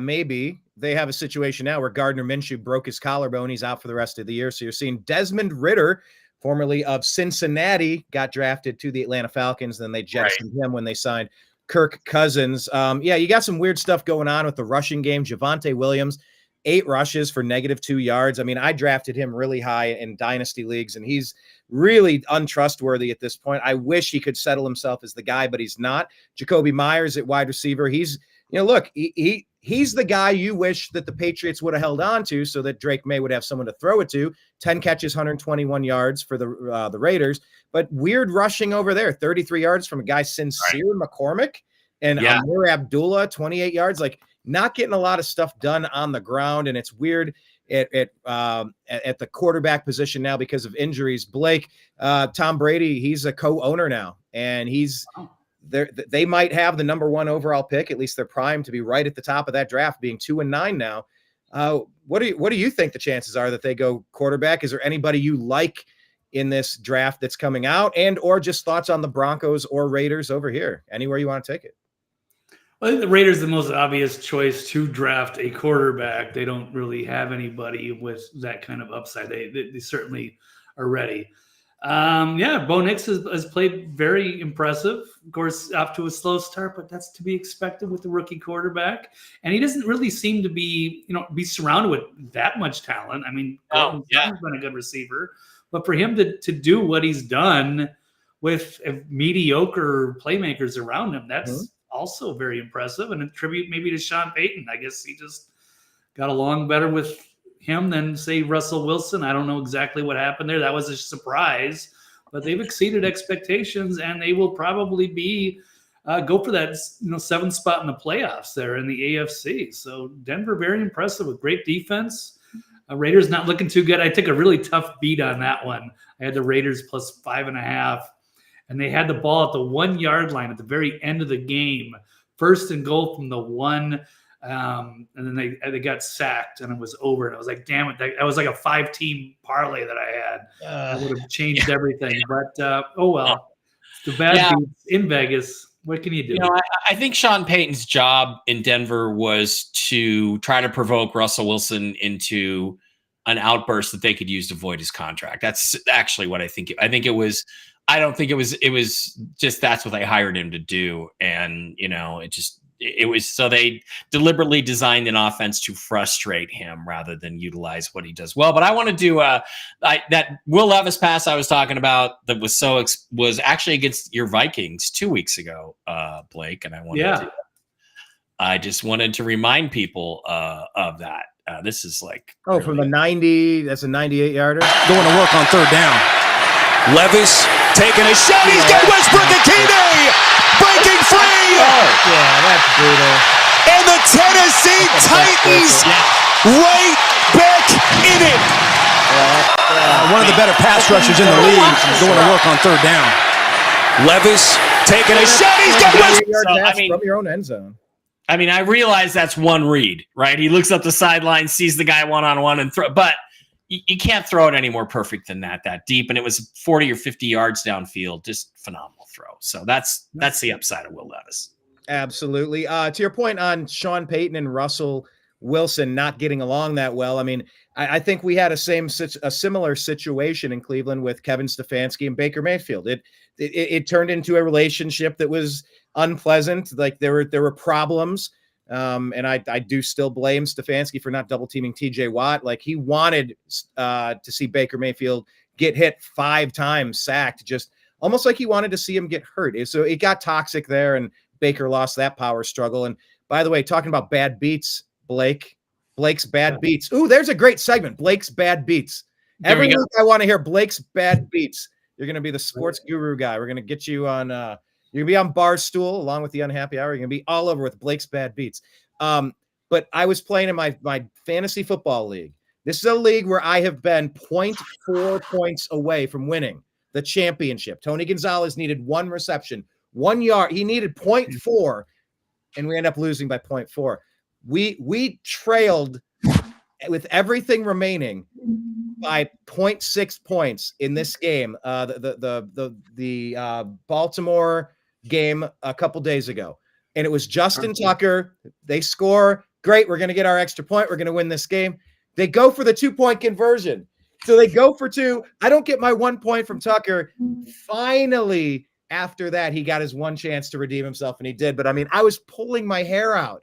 It's like, just kick the extra point. We win this because we are at the verge of the playoffs, getting back into it. It's been a tough slog all year for this fantasy team, and we've missed the playoffs a lot of the past few years. And I was on the verge of one of the worst bad beats in fantasy football history, going for the 2 points instead of just kicking the one. But Yep. they redeemed themselves. That's good. I feel your pain, man. It's that's why I can't bet too much money, $10, $20. Yeah. Otherwise, you'd go insane when you get those bad beats like that. Yeah, I lost one of those ones. It might have been on that Chargers Ravens game. J.K. Dobbins, Yeah, the Ohio State guy. I had him for 60 yards, and I think he got 59 total, and it just destroyed my ticket. That's where it was. I had like $400 or something that I would have had. I had like a huge prop bet. And it was a high scoring game that I wanted. And yeah, J.K. Dobbins ran for 40 and then what? Yeah, receiving for like 19 or something. 1 yard short of like $10 into 400. I was pissed, but what can you do? That is brutal. Well, let's talk about that game. The Ravens edge out the Chargers in the Harbaugh Bowl. Ravens improved to 8-4 on the year. Chargers dropped to 7-4. Mike, what did you think about this one? This was a close game. Herbert got it done. Ladd McConkey had a nice game. Derrick Henry doing Derrick Henry things, but yeah, Ravens pull it away. Well, first of all, just to go back to the Russell Wilson, Sean Payton thing, if you can't get along with Russell Wilson, it's you're the one with the problem, not Russ. He's a guy who shows up early for work, works his ass off, in fantastic shape, team player. You're the one with the problem. Justin Herbert just doesn't do it. He just doesn't win big games. And no matter how much talent he has, he just doesn't win big games. And Lamar wasn't very good, but the Ravens were much more physical. And Derrick Henry pounded the rock down their throats. And, Big John is now 3-0 against Little Jim. And, is kind of beating up on his little brother there a little bit. So I don't know. I mean, a good game, entertaining game, but Lamar didn't look that great. And I was not really surprised. I just felt like the Ravens were the more physically imposing team. And that's what ended up, I think, happening, was that they were just a little too tough for the Chargers. Chargers are going to be a good team, but Harbaugh needs to build it. So, and then, then it's going to come down to, well, how good is Justin Herbert really? And I to answer that question, I don't really know. We're all kind of waiting to see. I mean, he seems to have the physical tools, but has he been able to really put it all together yet? Right. Not so much. Blake, when the Ravens stole the Cleveland Browns franchise in the mid to late 90s, they became another team in the NFL that are rocking the purple. I know you took that personally, but what do you think about the Ravens' victory here over the Chargers in general? Yeah, I mean, they're a legitimate team, and the Chargers are also doing really well, and they got a new era and a new philosophy. The other Harbaugh, I'm already getting confused already. Jim and John, but it's interesting transition. It was fun to see the Harbaugh Bowl, I suppose, exciting game. But they're both playoff teams, and yeah, I mean, the Ravens are, they're a legit team, and they're going to be a tough out. So we shall see. Our Chargers always seem to do something stupid, but maybe with a different coach and a different mentality, different schemes, they will turn the corner. So they didn't really beat themselves like they have before. Maybe I'm wrong. I don't know.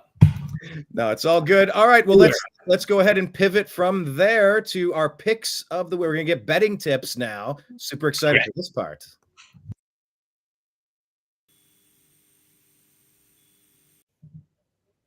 All right, Mike Bara. One of these days, you're going to get our gambling guru to join us. Yeah. It's been rumored Jim Mitchell and his dog. Jim's got some computer issues, but this is what he's got for this week on betting tips, and it should be some pretty interesting stuff here. Bears Lions is where it starts. Bears are 11, 20, and 26 straight up. They're 3-19 straight up on the road.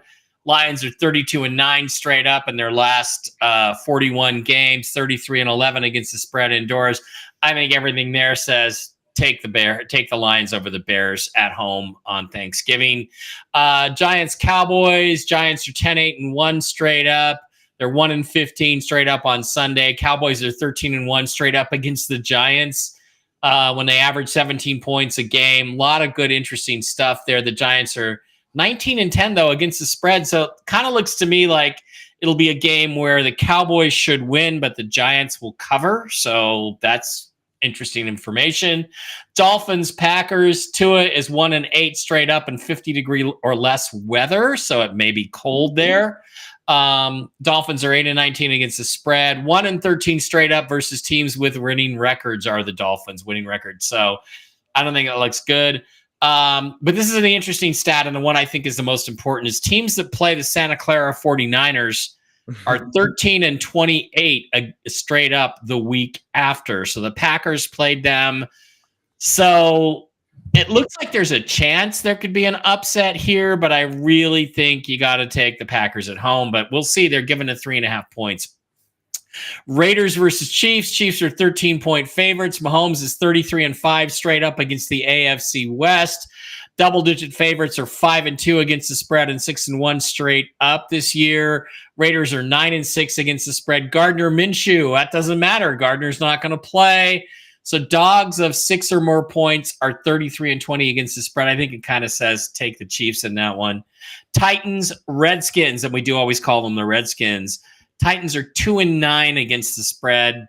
Chargers, Falcons. Cousins is 3-12 straight up indoors. Kirk Cousins. Kirk. I think he means indoors on the road because that's not true at home. But 3-12 in his last 15 straight up indoors probably means on the road. All of his, Kirk was he was Falcon Dome and then the Viking Dome. Yeah, so I think that means probably on the road. Okay. Steelers, Bengals. Bengals getting 2.5. Steelers are 25-9-2 as a dog against the AFC North, and Burrow is 17-7-1 against the spread after a loss. Do with that what you will. Colts, Patriots. Wow, a game I really don't want to watch. But teams that play the Lions are 1-6 straight up and 0-7 against the spread the week after. That would be the Colts. So keep that in mind as you make your picks. Cardinals, Vikings. Kyler Murray is 19-8 against the spread on the road. The Vikings, NFC North is 23-11 against the spread against non-divisional opponents. The Rams and the Saints are 3-8 straight up against playoff teams. And the Rams, I guess, were a playoff team last year. That'll be a game that you can pick them and you can get some separation there. Eagles, Ravens. Lamar Jackson is 19-6 straight up in his last 25. The Ravens are 91-29 straight up at home as the favorite. That's pretty good. Lamar 19-25 against the spread at home. 23-1 straight up against the NFC is Lamar Jackson. Wow. 8-1 straight up against the NFC West. That kind of points to the Ravens, but we shall see. Chargers are 1-4 versus teams with winning records. That's Jim's wife's Regina's account, but I suspect that's Jim actually chiming in there. Chargers are 1-4 against teams with winning records. The Santa Clara 49ers versus the Bills. The Bills are 7-0 straight up after a week off. They're 6-1 straight up against the NFC and 9-4 straight up against playoff teams. All that points to a Bills victory. Browns, Broncos. Broncos are 14-20 against the spread when it comes to the Vikings. And those are Jim Mitchell's and his Corgi Lucy's betting tips for the week. What do you think about those? Nice. Now, Mike, did you say you're going to join them for fire roasted pizzas? Yeah, for Thanksgiving tomorrow. No pizza. It's going to be Thanksgiving. Turkey pizza? Regina is going to not make turkey pizza. No, she's going to make it. Whoa, guys, hold on a second now. Wait a minute now. Hold on. Now, wait. We could make a Thanksgiving pizza. You could have like some stuffing. It could be done. Some gravy. And it would still be better than putting pineapple on any pizza. I love pineapple. I will, Blake. You're both anti-pineapple. You're sick. Brian, you're sick. Awful. You're sick. I'm sick like a fox. And Mike was my witness. The only person that has ever seen me eat pineapple pizza was Mike Bara. That's right. Yeah, that was in North Carolina.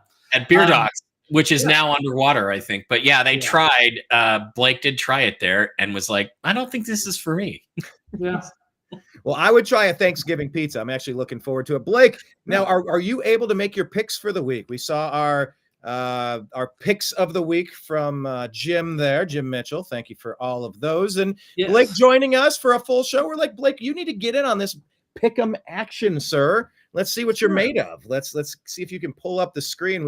We've been going 13 weeks now. I had a good week. Mike, of course, has a better week. But regardless, I wish they would waive these. That's the only issue I have with them. Straight up. They're just. Can you share this screen or no? We're just picking straight up. Not let me see if I can get this. Okay, I guess this. There we go. There we go. Okay, yeah, they should give you like bonus. It should be like on the money line always. That way you don't win as much if you're taking a heavy favorite, and you win a lot if you're taking the underdog. They should definitely balance that out. Maybe a suggestion for next year if there's a way to do that. So we're just going straight up on these. So I'm going to go do a quick run through. Do I just go through all the teams? All right. Yeah, normally we talk about it and then click them in real time. It looks like maybe you pre-clicked, but yeah, walk us through the why. A quick thought on the game and why you reached the conclusion.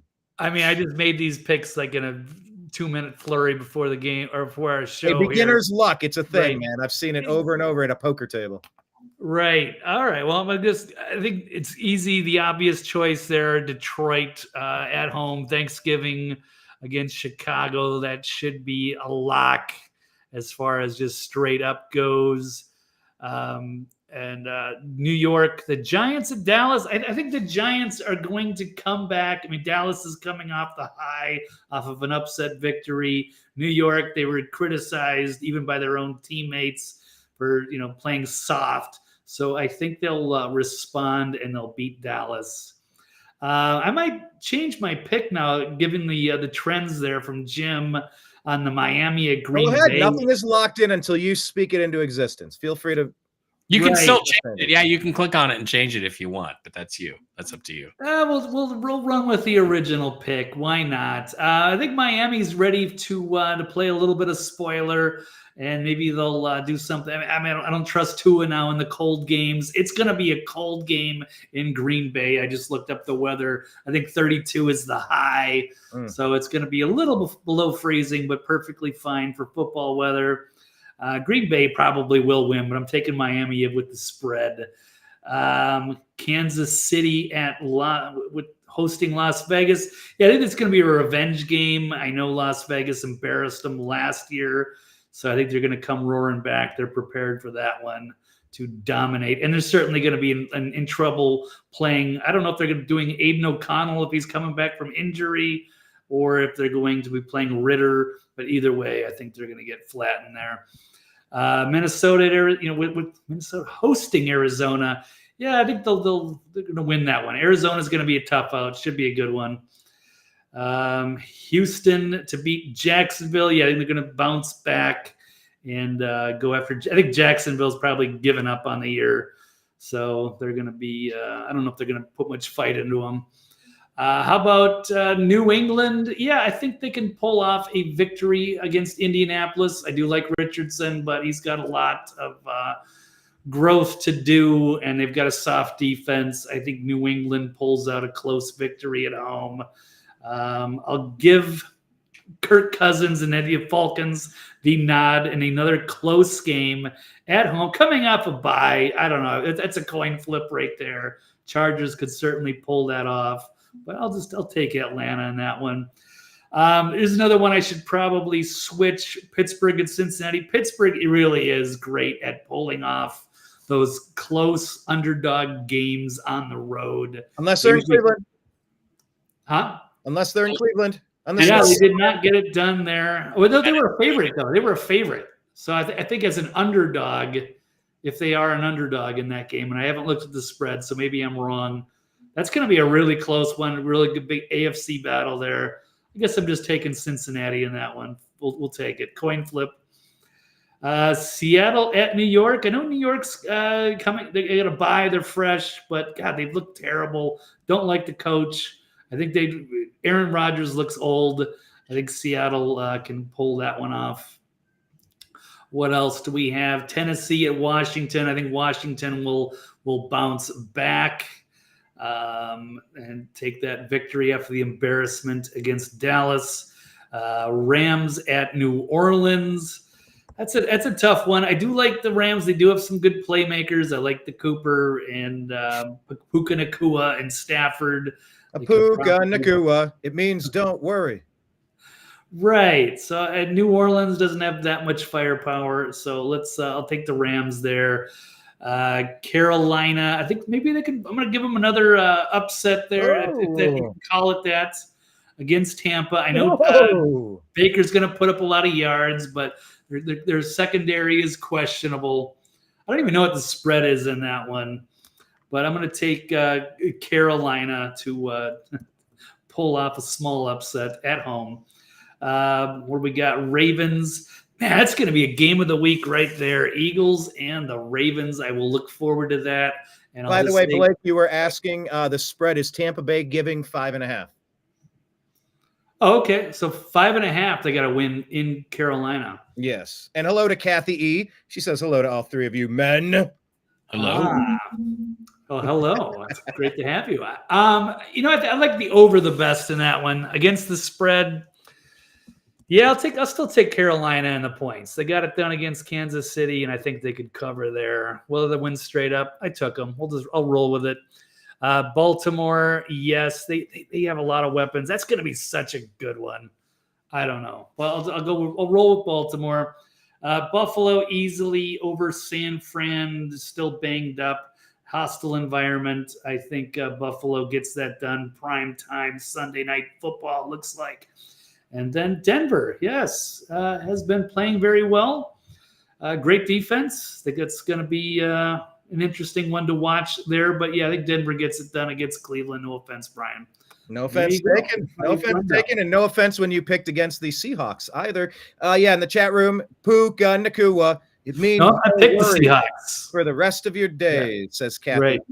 Hakuna Matata, Puka Nakua, same doggone difference. Blake, this is your initial Pick'em week. How you feeling about your picks? You feeling strong? Would you put a couple bucks down on this? I will, but I usually bet against the spread unless the money line's close or I got a good feeling. But I'll definitely be doing my usual picks and parlays and all that. And my player prop bets, not promoting gambling, certainly not. We need to get a sponsor. We get a sponsor. We can. No, absolutely not. I don't know. Yeah, I'll talk to Suncoast Casino up the street and see if they can sponsor us. Right? Let's go. Chop it up. Suncoast logo. Yeah. I mean, I'll wear the Suncoast hat. What do I care? Hate a man, It's fun for me. It's one of my guilty pleasures. That's always one of my favorite things to do when I lived in Vegas was just, even the last few years I lived there, just go to my local casino, filling out the cards. They usually give you free drinks for the gambling, and that was the perfect way. Get a Bloody Mary, start putting my picks in up to the betting window. But now I can just do it on my phone. It's so much easier now. Oh, it's so much easier. And I've never been much of a gambler, and I don't intend to be. I was always taught at a young age they don't build all those high rises in Vegas off of the winners. There's a reason that they're playing the game in the house. Mileage out of it.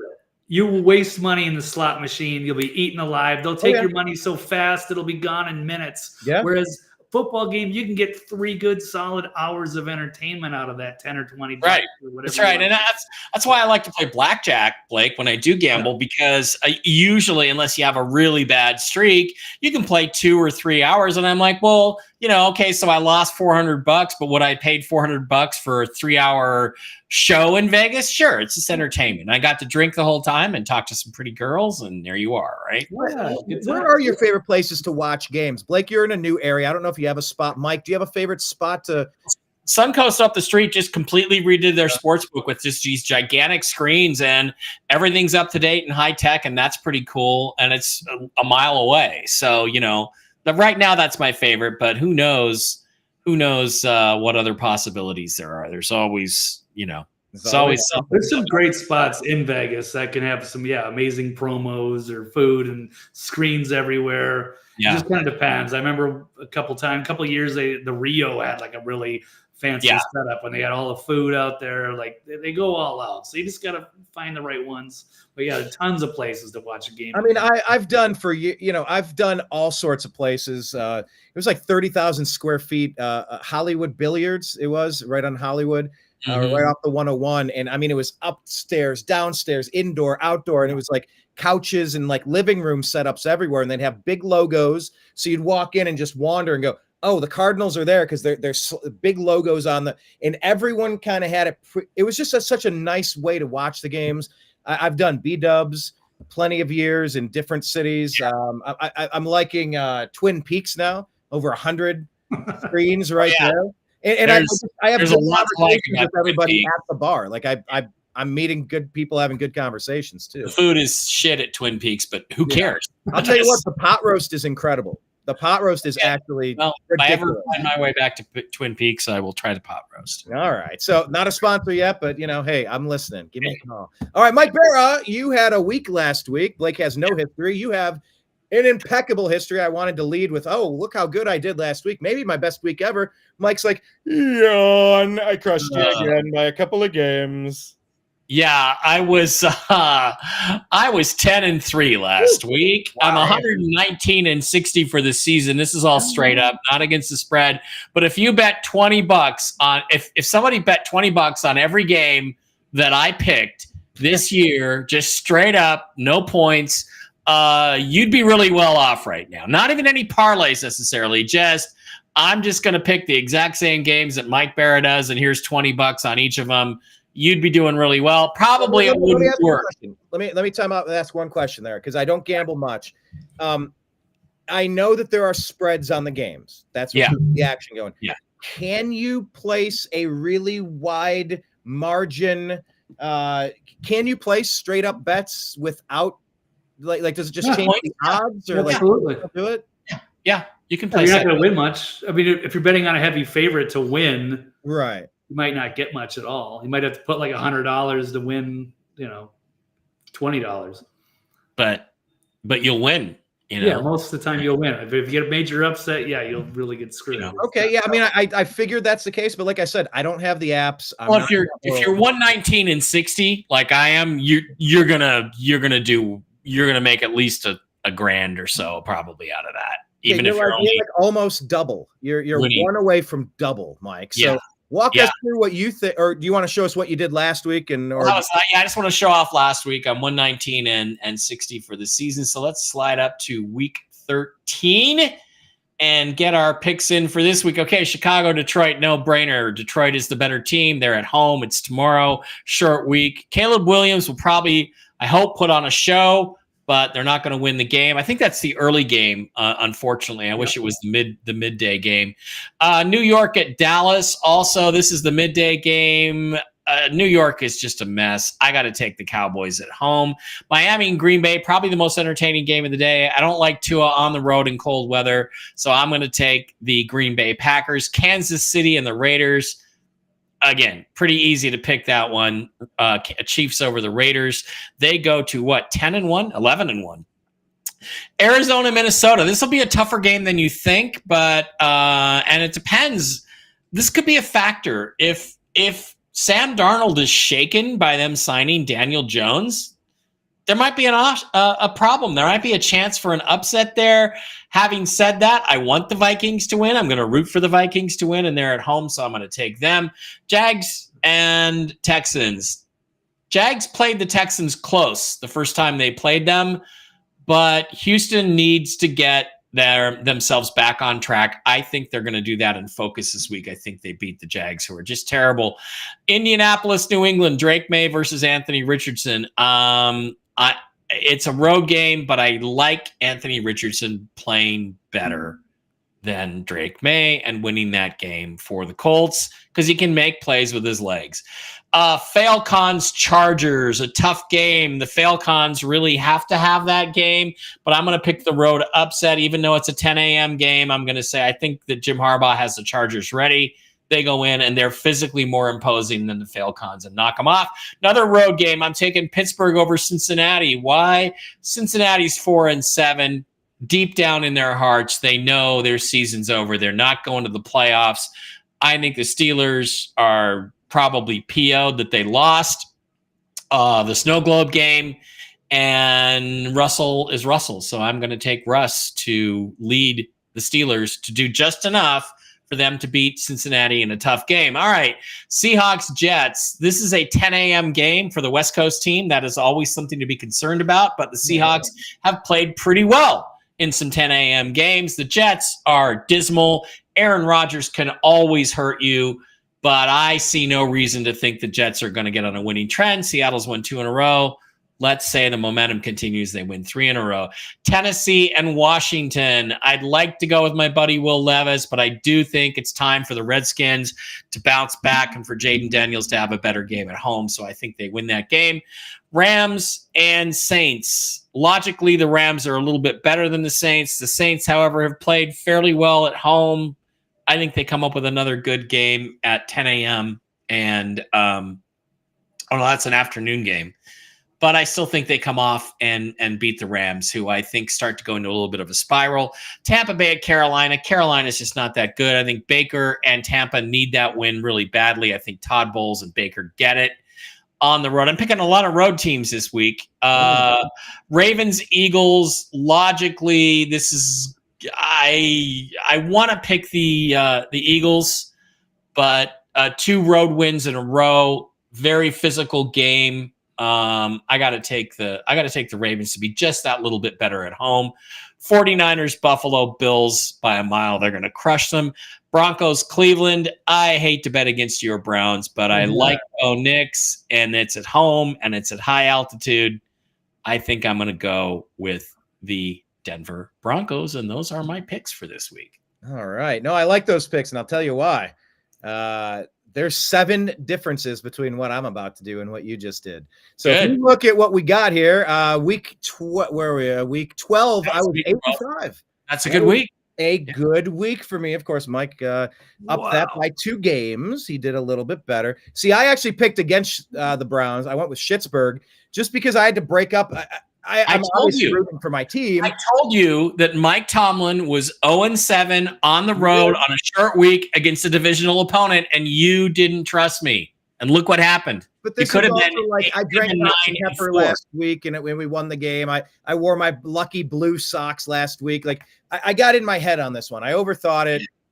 If I pick against us, maybe we'll win. And doggone it, that happened. I'm not doing it this week, though. I'm in it to win it. Brian, if you were a handicapper, you'd be fired already. That is atrocious. 84 and 90. If it was against the spread, I'd be fine. But wow, straight up, that is dismal. We'll watch it. Week two, we were both 8-8, and that's the only week he's beaten me. But Blake, if I was really betting these games, I'm sure my record would be terrible. It's just probably, spiritually, the fact that I'm not actually betting these games that I'm being so successful. So it's just one of those things. Never know. That was a pretty impressive record. So, but don't be dumb, people. Bet the way Mike bets.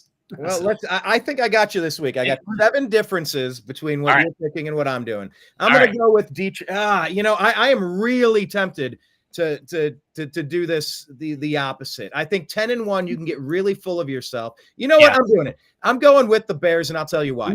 I think the Lions are sniffing their own farts. They're national prime time. Like, they got everything going for them.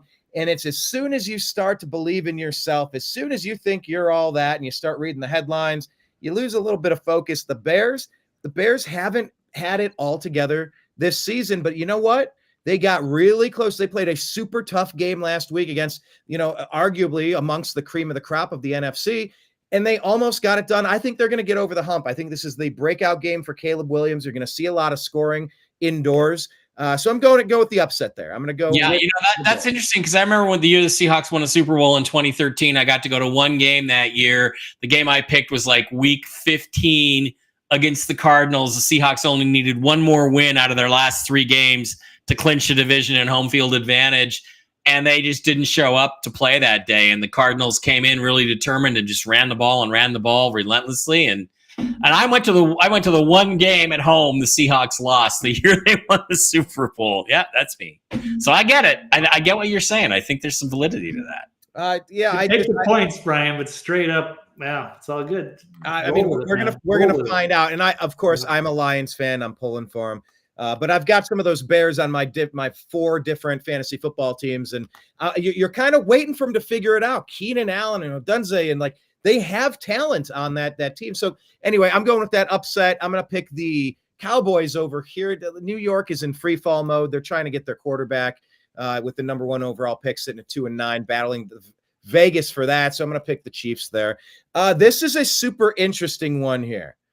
Dolphins and the Packers. Dolphins, Packers. You never want to pick against Green Bay when the weather's going to be lousy. But once again, I'm going to go with the upset here because I think the Dolphins are finally putting it together at the right time of year. They've hit their bottom. They didn't nosedive. They've stabilized. And I think you're going to see a coming out party for Tua. They're going to have some good running on the day. And I think Tyreek Hill is going to have himself quite a day. I don't think they're a 5-6 team. I think they're better. They just had to suffer through some injuries. Going with the upset over there. Arizona versus the Vikings. I'm going Vikings. I don't know. I think the Vikings are 9-2 for a reason. Definitely. Houston, we've had a problem with this team all year, but they're not going to be in the 2-9 category with the Jaguars. They're going to get this done. All right. I think here's where we start to separate ourselves. I am going to go with the Patriots because of the lousy weather. The Colts are a dome team. New England, I mean, they just have the pedigree. Sure. The fans are used to it. It's an intimidating environment. It's going to, this time of year, the weather matters, Mike. Yep. I think that's true. I think that I wish I'd thought of that, but go ahead.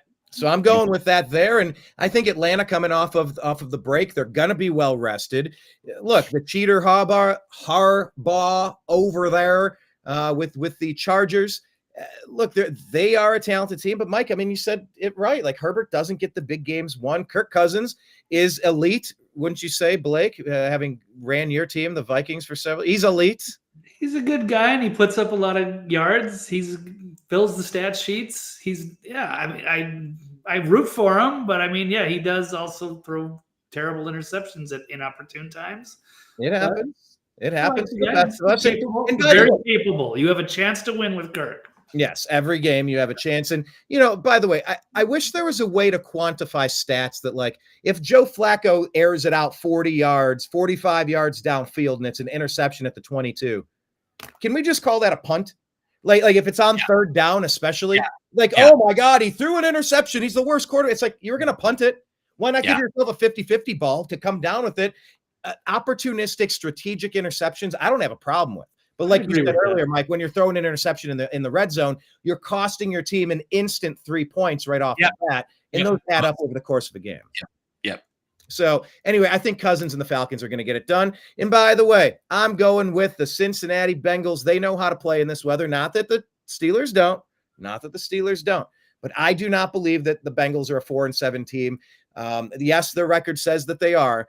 But Joe Burrow's had himself quite a season after that first game where Jamar Chase was angry about his holdout, not getting his contract extension. Burrow has balled out. Chase is the number one receiver in the NFL. And I think the Steelers are a little shook.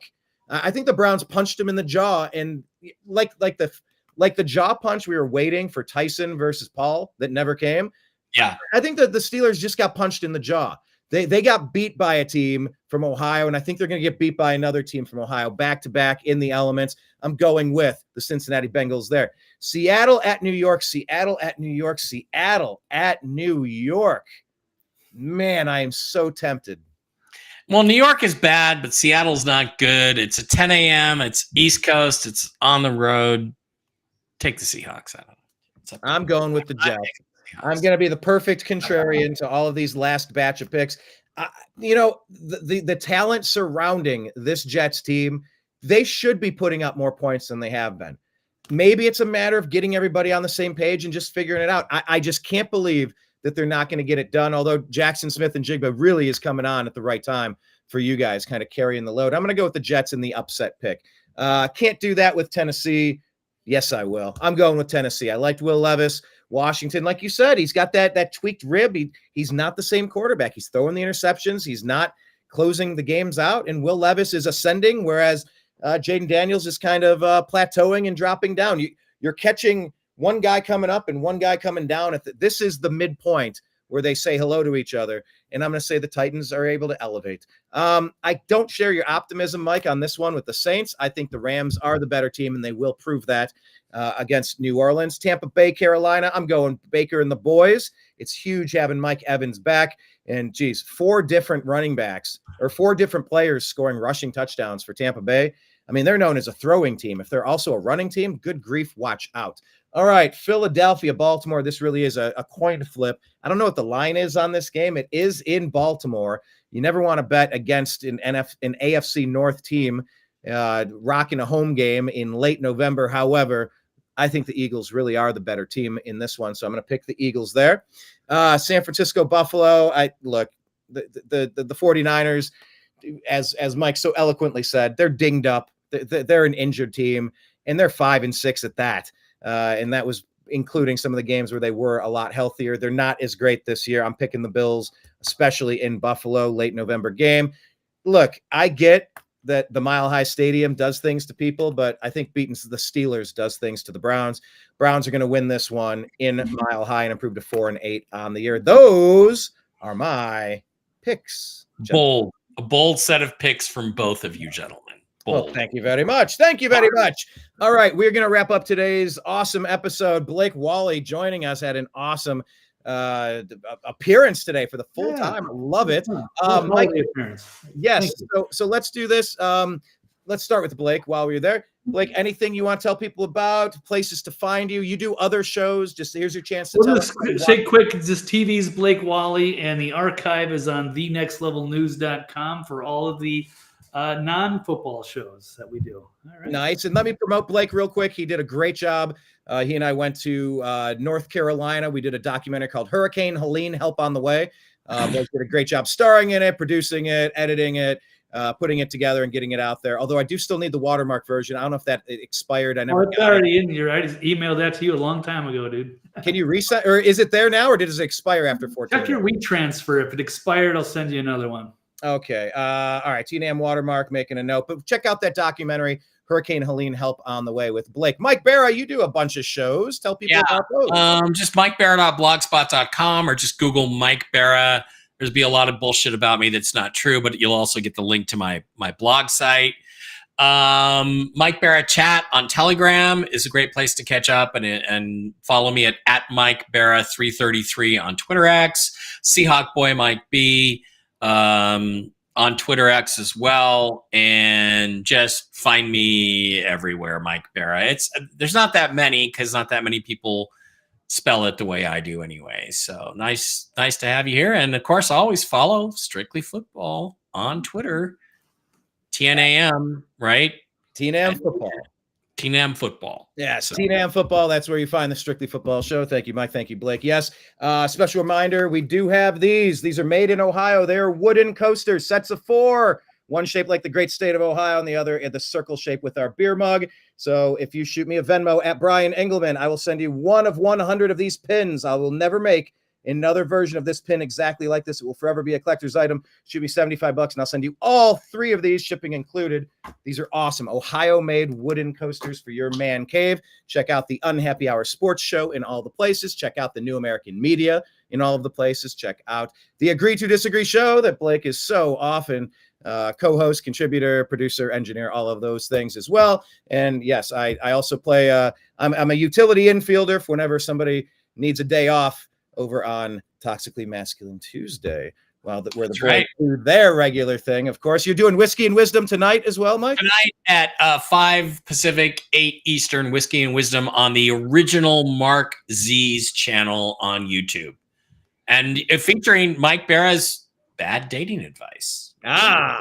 Which is actually good dating advice. So take it, ladies. Bad dating advice is good dating advice. Awesome. Oh, okay. Look, we got one question, and we'll end the show on this question. Got any for Michigan? Okay, look, I'm going to take no. We call that team up north. We don't even say their name, especially during the week. Ohio State versus Michigan. Any thoughts, gentlemen? Who's going to win this one? Is there any doubt that Ryan Day gets his first victory against that team up north? Mike, then Blake. Well, if Washington can beat Michigan, so can Ohio State because they're a lot better than Washington. So I think it's pretty easy to say, yeah, they're going to win. All right. Blake, what say you? Yeah, it's a transition year for Michigan, so they're not as strong this year. It should be easy for Ohio State this time around. I don't want to jinx you, Brian, but I know I agree with all of that analysis, and for 100 other reasons, I agree. However, I can't believe Ryan Day's 0-3 to these bums. I can't believe it's happened the way that it has, and I know we're number 2, and we've played 3 top 5 teams this season, Penn State, Indiana, and the number 1 team, and we lost that game by 1 point to Oregon. So it's going to be a crazy Big Ten championship and a playoff season. I'm rooting for the Ohio State Buckeyes. And go Washington Huskies over Oregon this weekend. Go Huskies. Go Huskies. Kathy saying, guess where I grew up? I used to go to that team up north's place. What fun. Look, I like Ann Arbor. My band played there, had a great time. But this week, it's all about the Buckeyes, baby. 21-point favorite, 3-touchdown favorite. Yeah. Well, let's just take care of business and focus on the Big Ten championship and the playoffs. Anyway, that's going to wrap up today's show. Thank you, everybody in the TNAM universe out there.